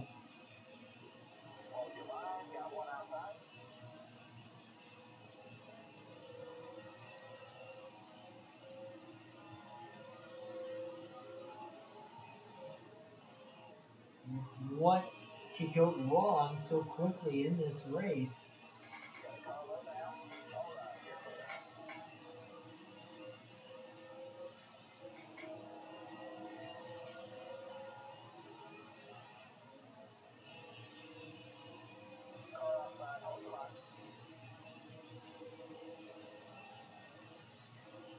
Schneider might be a little more off the pace this time with that damage. Remember, he had damage after getting in the wall early into the last restart too, but as these restarts get later and later into the race, just keeps getting shoved around, which is kind of a norm of what we've seen in this career mode for most of the season, especially on these intermediate racetracks.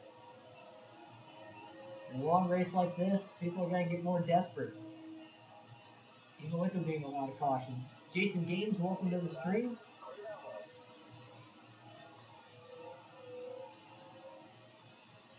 Late 4th of July night.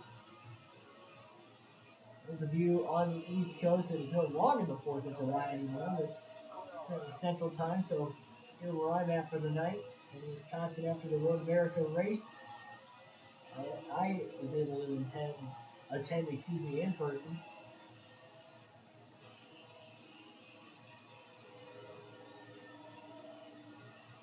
No, again, I'm in a hotel room in Milwaukee tonight, just as I was last night. I was at Road America this weekend. I'm not going home until tomorrow morning. I had to try to block.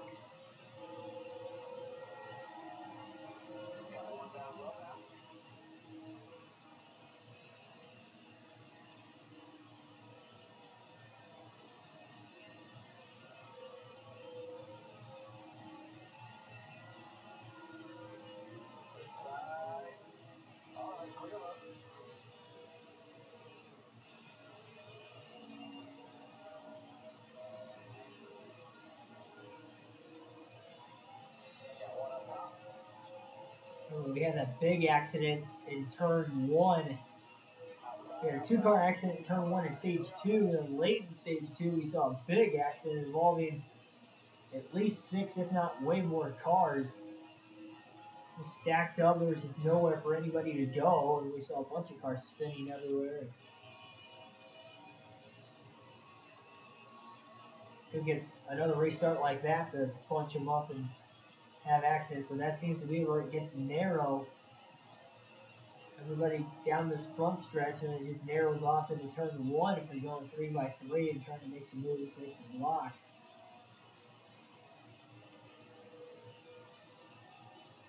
I think I need some Red Bull. I don't drink energy drinks, so I'm good. I'm not a night person, and we've done like probably 3 or 4 night streams over the last like week, so this is unlike me. It's because I'm on the road a lot. I just been busy. I'll be at home the next like 5 to 6 weeks before I go to Indy for the next NASCAR race, so I'll be good. I am thinking about attending the World of Outlaw race at Eldora in a couple weeks. It's only like 2 hours south of where I live, but I have to work the day of the race. So I don't know if I'm gonna get there in time. So I get off at 4:30, and I think hot laps start at like 5. And if they start that early, and then qualifying starts at 6, I'm not gonna be able to. I mean, I could go, but I don't want to like miss. Like, I don't want to get there in the middle of heat races and miss like half the action throughout the night. So probably not gonna go. That's like probably the second biggest race for the Outlaws all season, outside of the Knoxville Nationals. I think the last couple of years that race has been paying like 500 grand to win. It's huge for a sprint car race. Super early. Yeah, I'm not a night person. You probably sleep in quite a bit though.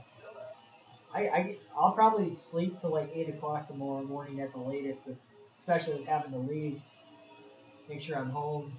I think I gotta get checked out by like 10 too, so I gotta make sure I'm up and have everything packed. And I think they're only serving breakfast till 9 o'clock too, so I want to make sure I get some of that before I get out of here.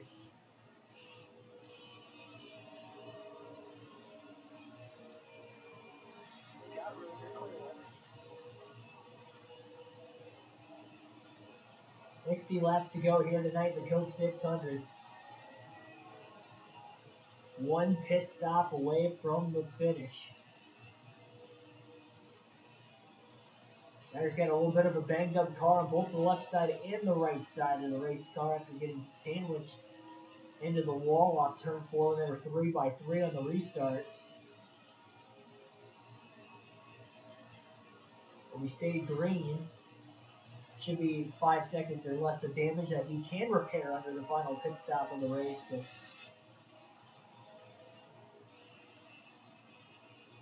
okay, we'll try to alternate through the different camera angles again this time. Hopefully we don't get another caution a lap into trying to do it. Sleep at 2 a.m. Yeah, that's very. I don't think I've really done that since I've raced myself. Because we'd have some nights, like if we ever had like any rain, that we tried to sit out for a little bit, or uh, even if it wasn't rain, like even if there was like a red flag or two throughout, because there was multiple classes that were racing every night. So if there was like a couple red flags in there, you knew you weren't getting out of there until midnight. Plus, if you finished top 3, you got inspected. They had tech inspection because a lot of the races we did were higher money races for go karts at least. So they would inspect the top 3. So if I mean, even if you finished top 3 and you had to go into inspection, you were there an extra hour after the race, no matter what, before you could even pack stuff up.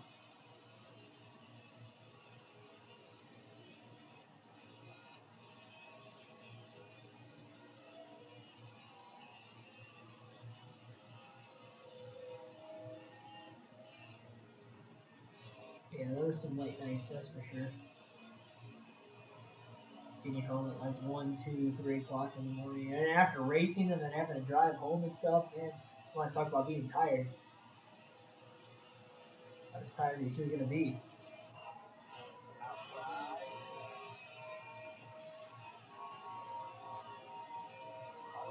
Well, Schneider needs to get going. I know his car's banged up, but Martin Truex Jr. is coming very fast, as he has been all night long.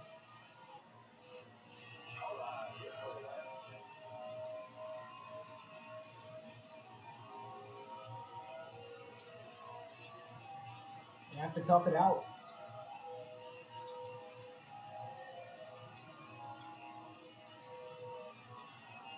9.5 seconds ahead of Alex Bowman, and 15 seconds behind Eric Jones for 10th.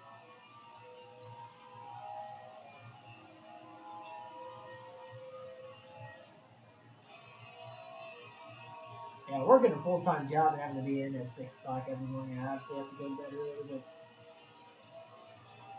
outside of like these later streams every now and then, we only do them because I can't get home early enough, whether it's because of work or like today I was at the racetrack. I was at Road America for the Cup race.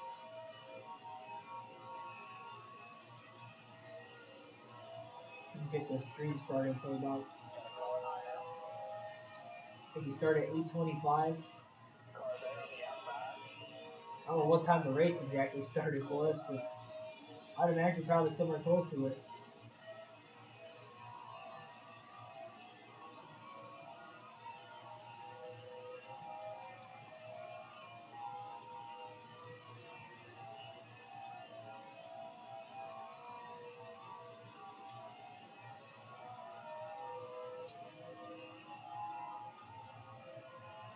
Schneider going to try the outside in turn 3.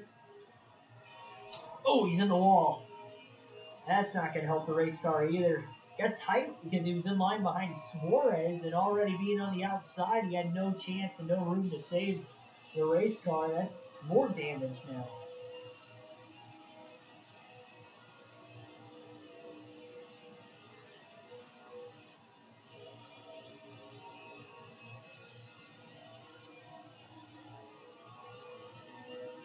And Truex is less than straightaway behind Schneider.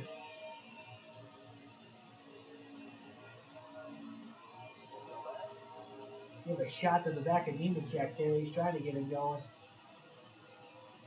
And now they're side by side right in front of him again. And again, he has to go to the outside. Not going to get tight this time because he did get to right corner panel of Suarez.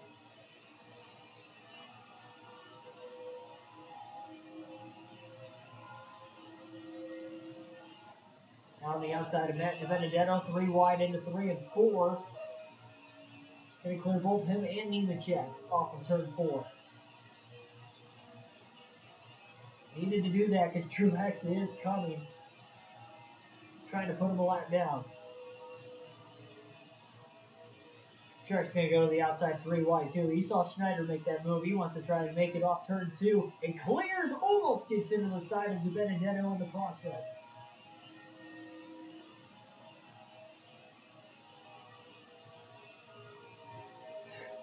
Job title is a stalker.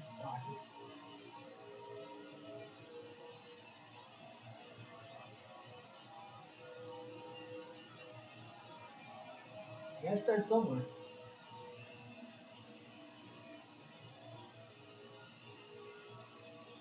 I work at a warehouse, Home Depot warehouse distribution center, Northwest Ohio. Ooh, Truex going high to block Jimmy Johnson, who out of nowhere has caught him. And in the process of it, they're trying to put Schneider a lap down. So not only Truex is trying to put Schneider a lap down, but again, he wants to keep that 48 car behind him. Truex goes to the inside. Jimmy Johnson goes to the outside. Truex is still down low, and here comes Johnson up high.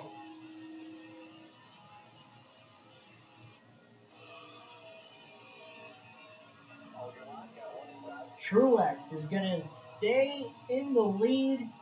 He's going to lap the 99 of Schneider. And now Johnson's going to get to the outside of the 99 in turn 1.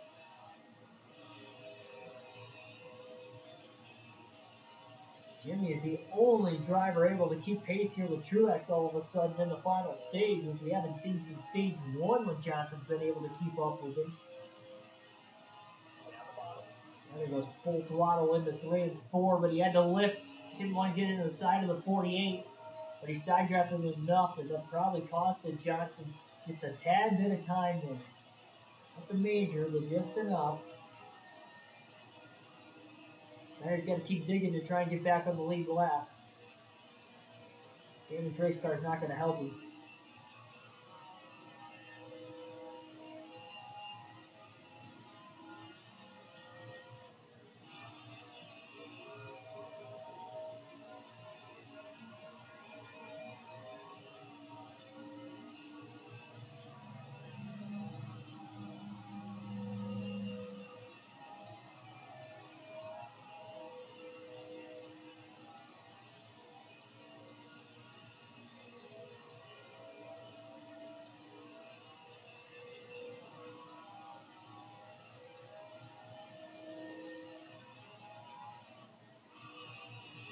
Truex is slowly gapping Johnson finally into this one. Taking a lot longer though than usual. 44 laps to go in the Coke 600. 43 actually, because Schneider's a lap down. Good news is he's still 7 seconds ahead of Kevin Harvick for the free pass position. So Schneider would get his lap back with a caution. He did get the free pass earlier in the race as well. So there's still about 31 laps to the finish. And about 13 to 14 laps short on fuel to the end from here. That is not savable.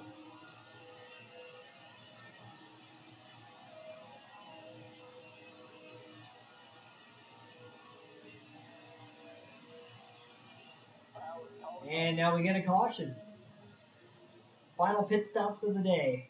Schneider will get the free pass, but he'll have to restart at the rear of the field. He can repair that 2 seconds of damage finally. And no adjustments here for the 99 car.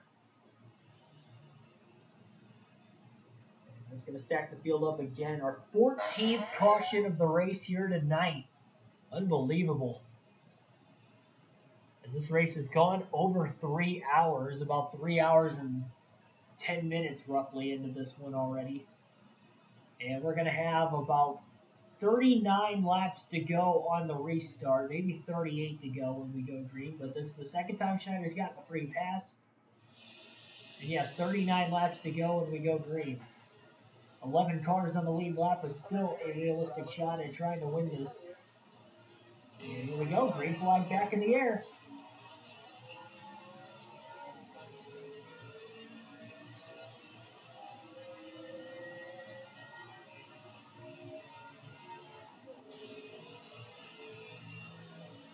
Truex trying to block Johnson, who quickly gets down to the bottom. Keselowski on the outside. 48 might have let the 19 go to drop in line behind him. Interesting move there. Let's see if it'll pay out for him. Now Johnson goes up high, and he's got a car lurking underneath him. Might be William Byron, his teammate in the 24 car. Byron again trying to go for his first win of the season. With 38 laps left to decide this race as everybody's up to speed. Johnson, by a nose, has the lead off too, but he could not clear Truex, who went to the high side. Johnson crossed back over to the bottom. They're side by side through 3 and 4 again. Can Jimmy Johnson get to the lead? Meanwhile, Schneider is in the wall off turn number 4 again, getting tight in traffic on these restarts.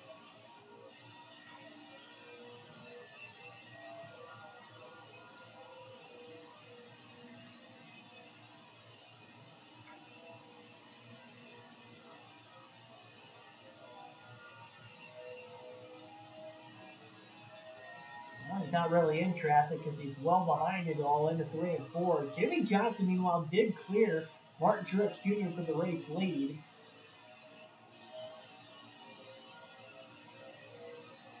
I'd say Schneider has been struggling more in the final stage than what he struggled all night long with this race car.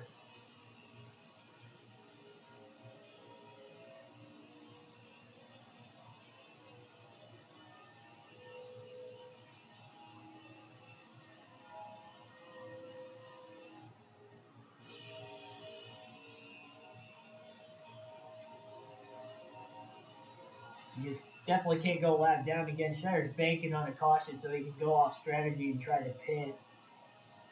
Unless everybody pits, then he'll stay out. He'll do something different.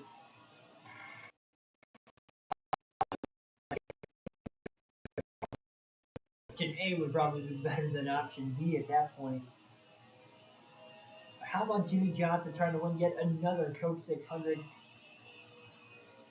in his already legendary NASCAR Cup Series career? He broke that winless streak, winning on a mile and a half at Texas on this career mode, and now he's trying to win on another mile and a half here at Charlotte at the Coke 600.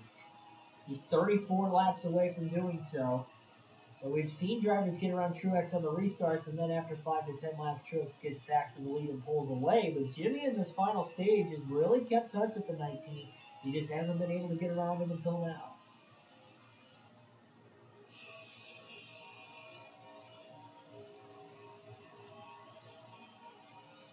And every lap has to be counting down so slowly right now for Johnson.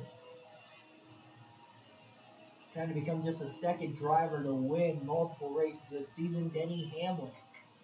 He's only led laps tonight, a couple of them. On pit strategy, stayed out a little bit longer than some of the other leaders.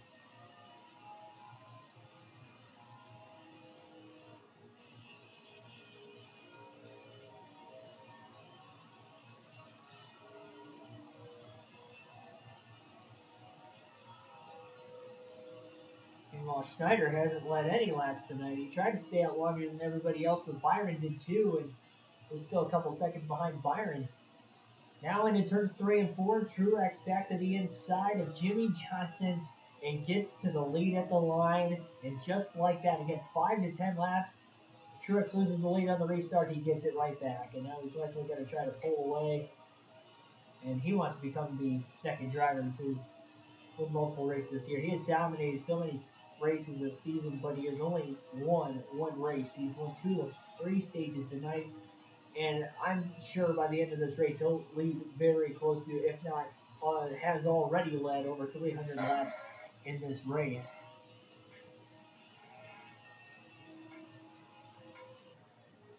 There were fireworks going off earlier, but they haven't gone off in like about an hour or so. They're all done. I could tell when it was like the grand finale because you usually hear like pop, pop, pop, pop, pop. I couldn't see them from out my window, but I can definitely hear them. They're shooting them off somewhere in downtown Milwaukee.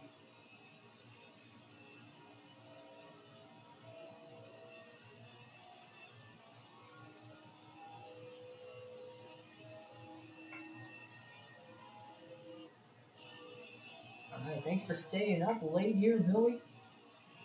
As well as everybody else watching this one, waiting it to come to a finish. To see if anybody's got anything for the dominant Martin Truex Jr. Schneider is hoping that we get at least one more caution to get him another restart. This one, though, because he had to get the free pass, would be right up there with the leaders. And if he can get a chance to take 4 tires on top of it, that could be big. He finished 3rd in stage 2, 3rd in stage 3, but has not had a lot of luck in the final stage. He literally picked up a tiny bit of damage at least on all 3 restarts in this stage so far. I know this race has gone long already, but especially with the 14 cautions on top of it. I wonder if this might have a chance to break the record for the longest race we've ever had on the channel. 3 hours and 36 minutes on a NASCAR Heat 4 Coke 0400 is the longest race we've ever had on the channel.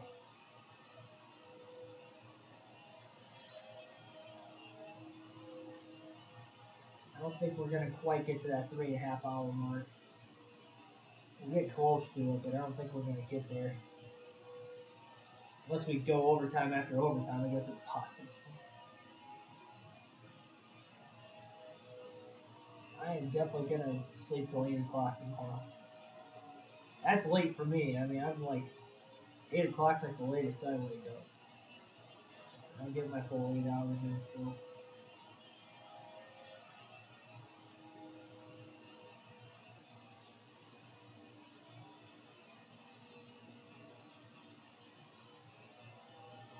Finally caught the back of this pack. Took a while with this damage. And how about Jimmy Johnson? He's still battling Truex. Back and forth down the back straightaways. They're side by side for the lead into turn 3. And maybe Johnson might have gotten underneath Truex. We haven't seen anybody pass Truex longer than 10 laps into a run. 25 to go. We went green with 39 laps left.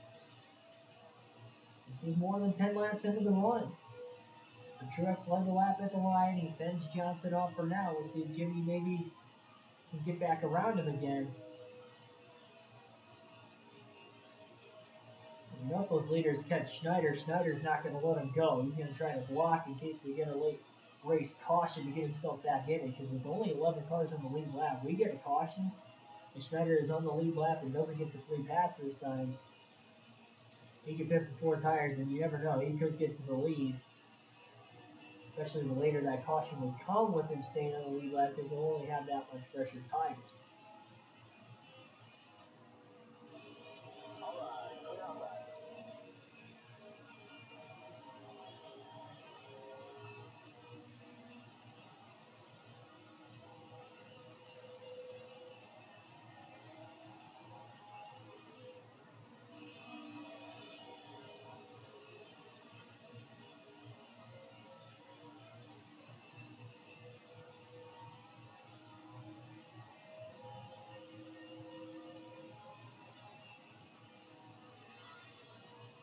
Truex not quite into the lap traffic yet, but he is trying to hold off Johnson in a race that Truex has dominated so much. And again, this has been the story of the season when Truex dominates races. He can't seal the deal except for one race at Homestead he was able to do it, and that was it. It's like we've had at least 7 DNFs in this race as well. Again, we've had a lot of cautions. 14 of them. 11 for incident, not including the 3 stage breaks.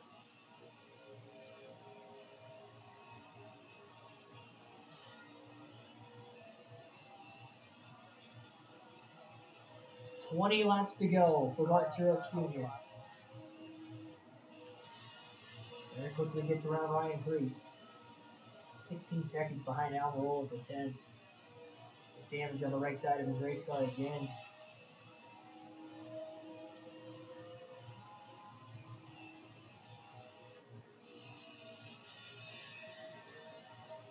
Ooh, look at that. Truex Johnson splitting 3 wide through the lap traffic, but Jimmy's got another car on the bottom in front of him. Truex clear up high.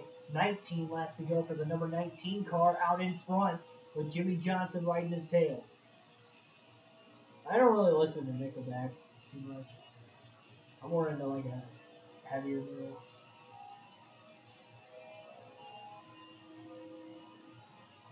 I feel like they only get like a lot of like heat just because their lead singer is a douchebag.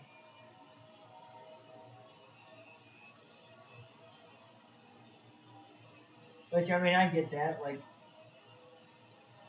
I'm not a big Axl Rose guy, but I still think that there's some Guns N' Roses songs I'll listen to. So that's not heavy metal. I'm just getting at. It's just kind of situation. And there's a couple Nickelback songs that I like. It wouldn't be in my playlist. I wouldn't really listen to them. But it's like if I hear it, you know, like I could get into it.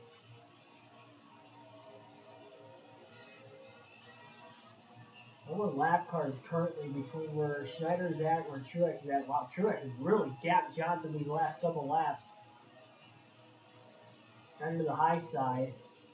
Probably should have went down low. Haley went up high. Now he's going to get underneath. Haley still off turn 2, but Truex is running down the 99.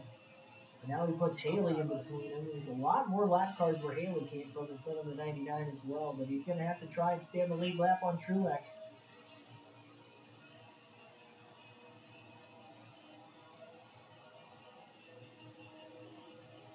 He can't get the free pass again. He will not win this race.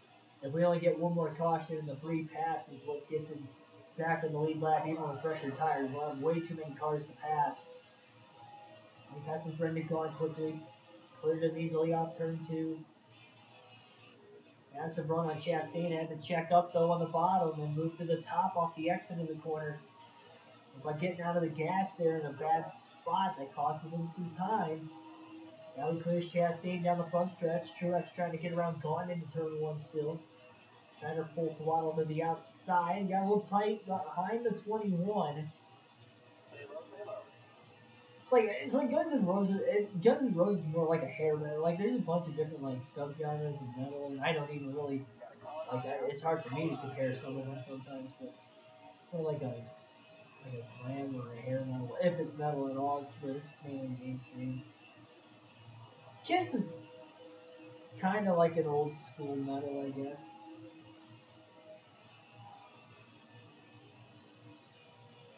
I think that's kind of like the same lines of Guns N' Roses and kind of like hair metal, if you would consider metal.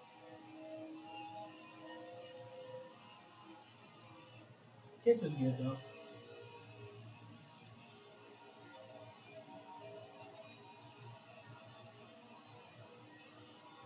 I thought the 38 was going to chop down on the 99. Center gets around him, clears him before they get into turn 1. Truex has probably about 5 or 6 car lengths on Jimmy Johnson. It's tough to tell who or where the third place car is at. He's probably still way back there yet, whoever it is. It's a 2-horse race to the finish if this goes green to the end. Dozen laps to go, this time by for Truex.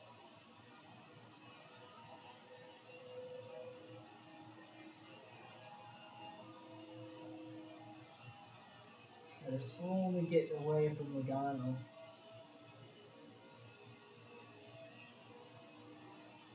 Schneider pulls out a line, looking underneath of Suarez. Into 3 and 4. Johnson has to go to the high side to get around Nemechek through 3 and 4 now. Continuously just trying to run down Mark Truex Jr. 11 laps to go for Truex.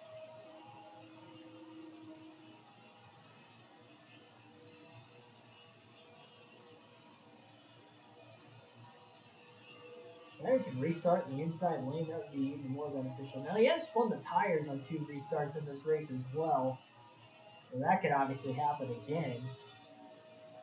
Truex up high, Johnson down low, but now Johnson's got another lap car in his way off 4 that he has to shake around. That's going to give Truex a bigger advantage. 10 laps to go for Mark Truex Jr. here tonight. The Coke 600, a dominating race for him so far, but his hardest lap car to pass is going to be Schneider when the time comes. He hasn't gotten to him yet. And there's about 4 more lap cars, not too much further ahead of Schneider right now, and the caution is going to wave. With 10 laps to go, caution is out in the Coke 600, and this is huge for Schneider. He stays on the lead lap, he can repair the damage, and most importantly, he can put 4 fresh tires on this race car.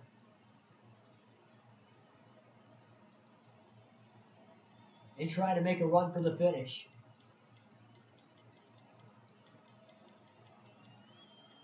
Two pounds of air pressure all the way around as well. Massive adjustments. He's only got to go just a tad bit longer, so more adjustments on the 99 car.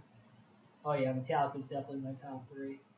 I'd probably say right now, and this kind of changes a lot, but right now I'd probably say Metallica, Bullet for My Valentine, probably Event Sevenfold, I guess. Green flag back in the air. Schneider does not spin the tires. Kurt Busch spun the tires on the outside, though. Makes a quick pass on Almirola for Schneider. Schneider didn't get the best restart, though, and now Kurt pulls down in front of him after Kurt spun his tires. That's going to cost Schneider some time. Only 6 laps to go on the restart to the finish of the race. Schneider's got about 30 lap pressure tires.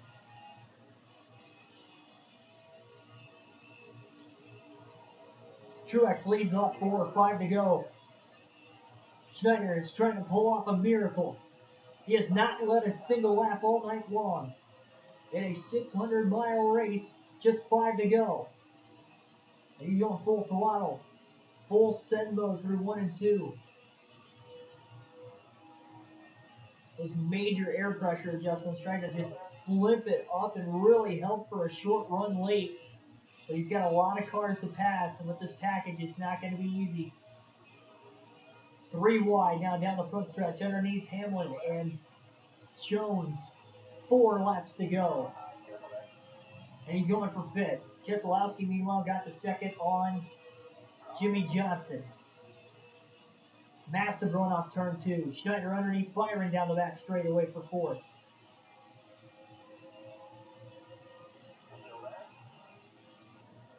Oh, he might have overdrove the corner. Byron with a crossover. Schneider blocks him. Side by side for 2nd between Johnson and Keselowski. 3 to go. That's going to help Truex see him side by side for 2nd out of his rear view. Schneider full throttle through turns 1 and 2. He stuck it beautifully. He didn't get tight in line behind Johnson.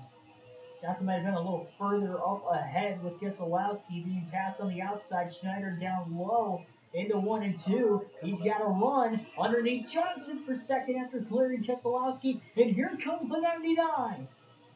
The rookie, whose first career win was in his debut in the 500. He has not led a lap tonight. He can't clear Johnson yet for 2nd. Jimmy side drafts him down the front stretch, and now Schneider is clear in the middle of 1 and 2. Can he run down the guy who has dominated and has led nearly 300, if not more, laps? It's going to come down to the final lap. 1 lap to go. Schneider has not led all night. Truex might be a sitting duck on 30 lap older tires. Schneider goes low. He's going to try the high side through 1 and 2. With Truex down low. Going to give Schneider a run down the back straightaway. Truex to block. Schneider to the inside. Does he have the run into turn 3? Can Truex block him? Slide job up the track. He's clear on turn 4. No crossover. Schneider with the miracle is going to win the Coca-Cola 600. Are you kidding me? What is this kid made of?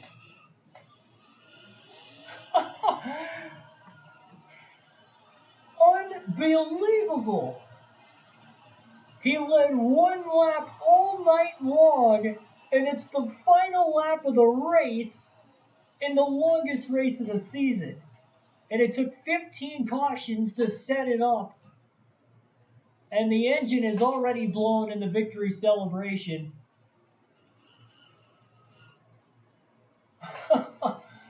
What? Oh my goodness. 2 crown jewels for the rookie in his first 13 career Cup Series races. The Daytona 500 in his debut, and now the Coke 600 midway through the regular season. This win will definitely solidify a playoff spot as it's a second win of the season. And now there's maybe nothing to worry about. He stole this race from Truex. He was about to go a lap down in a couple laps from the 19, but with 10 to go, he got a timely caution. He was able to take tires. Everybody else stayed out, but Schneider was the last car on the lead lap, so he pitted, and with only 11 cars on the lead lap on the restart, and restarted in that inside lane, it gave him a shot. And that was unbelievable. And the only corner he was clear and led was off of turn 4 for the final couple hundred feet. That is just insane.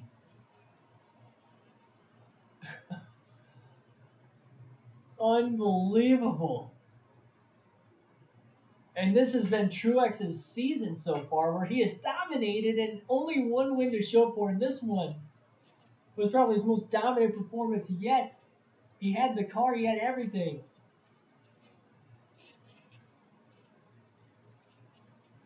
One patriotic scheme on another. And we did it on the 4th of July in the Coke 600, which is usually ran on Memorial Day weekend. I don't know why, but I'm running the Roval chicane with the blown engine for ski. I just cannot fathom, of all races he could have won in the first 2 starts, he wins probably the 2 biggest races of the season. That is just unbelievable. Watch us win the Brickyard 400 now at Indy. If we do that too, could you imagine if we just win all 4 crown jewels? It'd be like the Winston Million. Only doesn't pay $1 million on here, unfortunately. We only got to win 3 of them to win the Winston Million. There's that big wreck off turn 4. It's Austin Dillon hard. Rear tires got lifted off the ground after hitting the inside wall. Bell came in. Schneider survived that. Look at the time. 3 hours and 20 minutes to set up that wild finish. A classic Coke 600 moment. And the margin of victory, just over 1/10 of a second. Nose to tail at the line. That is unbelievable. I cannot believe what just happened. George's gone fishing. Got some Nutra Chops and a Pepsi. Oh, my goodness.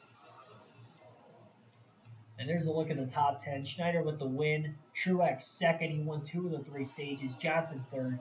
Keselowski fourth. Jones fifth. Byron sixth. Hamlin seventh. Kenseth eighth. Ninth was Chase Elliott. Kurt Busch rounded out the top 10.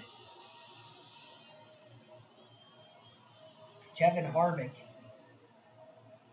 First driver lap down 13. 12 drivers finished on the lead lap. And there's Bowman, who finished 15th after winning stage 2. And we had a lot of DNFs in this one. I actually thought we had more closer to 7. I guess only 5 DNFs. Kyle Busch early. Quinn Houff in stage 2. Blaney in stage 2. Stage 3, Newman went out early, and Chad Fincham in the final stage also DNF'd. Oh, there's more playoff points on the way with that one. Look at that win total right there. Or not win total, but bank total. Fourth career top 10. But he's got 2 career wins in 2 major races. And there he is, receiving the Coke 600 trophy in victory lane with the patriotic scheme. Unbelievable.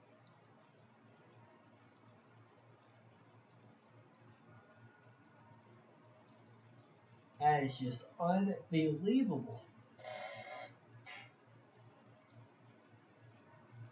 I don't know if you guys can see with the setup in here and the bad lighting and the camera, but I am smiling ear to ear after this one. Almost, I mean, that was unthinkable though. Just to lead only 1 lap. Truex had the fast lap, 29.360. He led. I told you guys he led well over 300 laps. Truex led 365 of the 400 laps in the Coke 600 here tonight. That was close to what he did back in 2016, but we beat him on a restart with 6 to go, and it took until the final lap in the final corner to get around him. The only lap, the only time we led the entire race. After qualifying dead last, but we worked on the car all day, even into that final pit stop where we were the only driver with fresh tires who bumped the air pressure as high as we could go for a 6-lap shootout, and it worked just enough. I mean, the tires were going to fall off the car after like 10 laps, but I knew we didn't have to go that far. As long as we didn't have overtime after overtime, we didn't. That is unbelievable.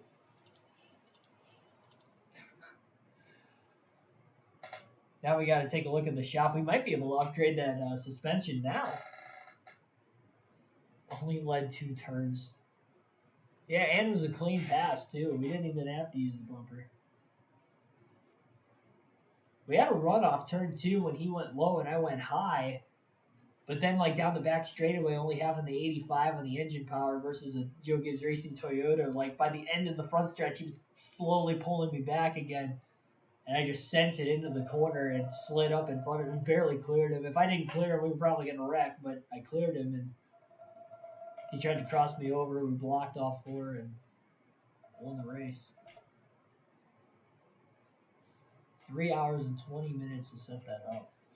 Unbelievable. Longest race of the season by far. Nice one, winning a race in the NASCAR Cup Series in the small feet, especially with that car. I don't know. That's like a part compliment, part insult, but we'll compliment it. Incredible win. Great job from Austin Dillon. A super awesome close win from Ryan Blaney. Indeed. Can't get any closer than that. You know, you don't need to hit every car in the race. What are you talking about, Austin? Insult? He just complimented me, and then it's. What is he talking about? The only, like, I ran pretty clean most of the race. The final stage was a little sloppy, but I hit the wall and I got tight. Oh, you know what? When I hit the wall and got sandwiched off 4, he was a car to the inside. That was like one of the few times I actually made contact. Now, if Joey Gase would have been mad, that would have been one thing. I had to pause the game earlier to like mess with the Wi-Fi a little bit so I could get better signal connection. And I paused it going into the corner instead of on a straightaway like you usually do. So when I unpaused it, I just ran him up the racetrack. And so he would have been rightfully to accuse us of some wrongdoing there, but I don't know what Austin Dillon's problem is.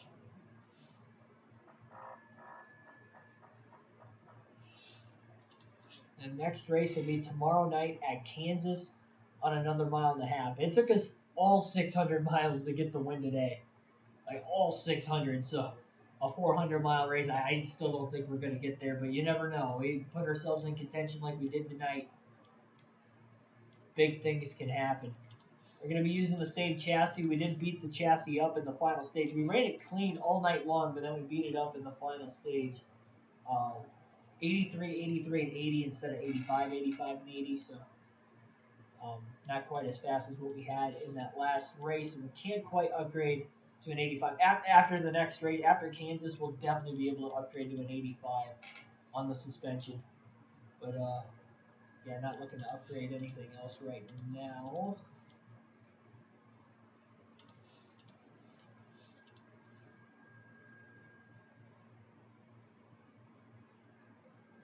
But we'll have an 85 all the way around from Michigan. Well, we probably won't because man, big payday over $500,000. Eating good tonight, yeah. And we need to get 2 top 10s in the next 2 races. See, we weren't even going to get a top 10 there. But if we can somehow manage a top 10 in each of the next 2 races, then we'll get a $748,800 bonus on top of what we've already got. Points aren't accurate, but the only 2 drivers with 2 wins are us and Denny Hamlin. And Truex has 1. Let me check how many stage wins Truex has this year after this one.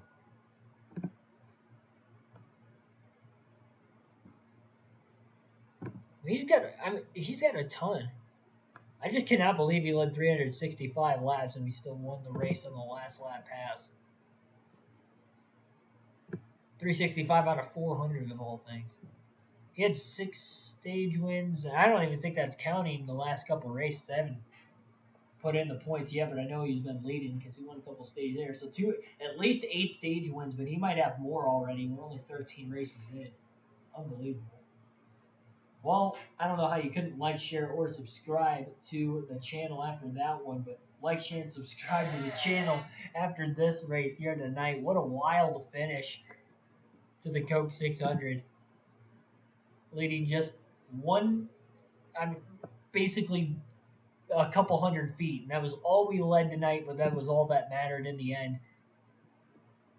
And I wish the Winston Million was a thing because we might actually have a chance at getting it, but only have to win one of the next 2 crown jewels. But unfortunately, it is not a thing in NASCAR anymore. I think they need to bring that back, though. That'd be pretty cool. If you win 3 of the 4 races, if you win Talladega, Daytona, Charlotte, or Southern 500 are the bigger races, I guess we'd still need. Well, we finished second at Dega, so I guess we'd have to win at Darlington to get the Winston Million technically. But at least we'd still have a chance at it. I'll see you guys tomorrow. I'm rambling now. I'm gonna hit the hay. I'm gonna get out of here in the morning. NASCAR Fantasy Podcast, post race edition from about Road America. We won't be live from Road America anymore, but we will be talking about my experience and the overall race as a whole, fantasy fallout from it, my predictions, how they stacked up to the actual race itself. Uh, yeah, it'll be a lot of fun. Power rankings at the end of that as well will be updated this season. So like, share, subscribe for more daily NASCAR content. I will see you guys at 5 p.m. Eastern Standard Time tomorrow. I should be home by then. And then also we'll have the NASCAR Heat 5 Career Mode race at Kansas right after that. So thanks, everybody. I'll catch you next time.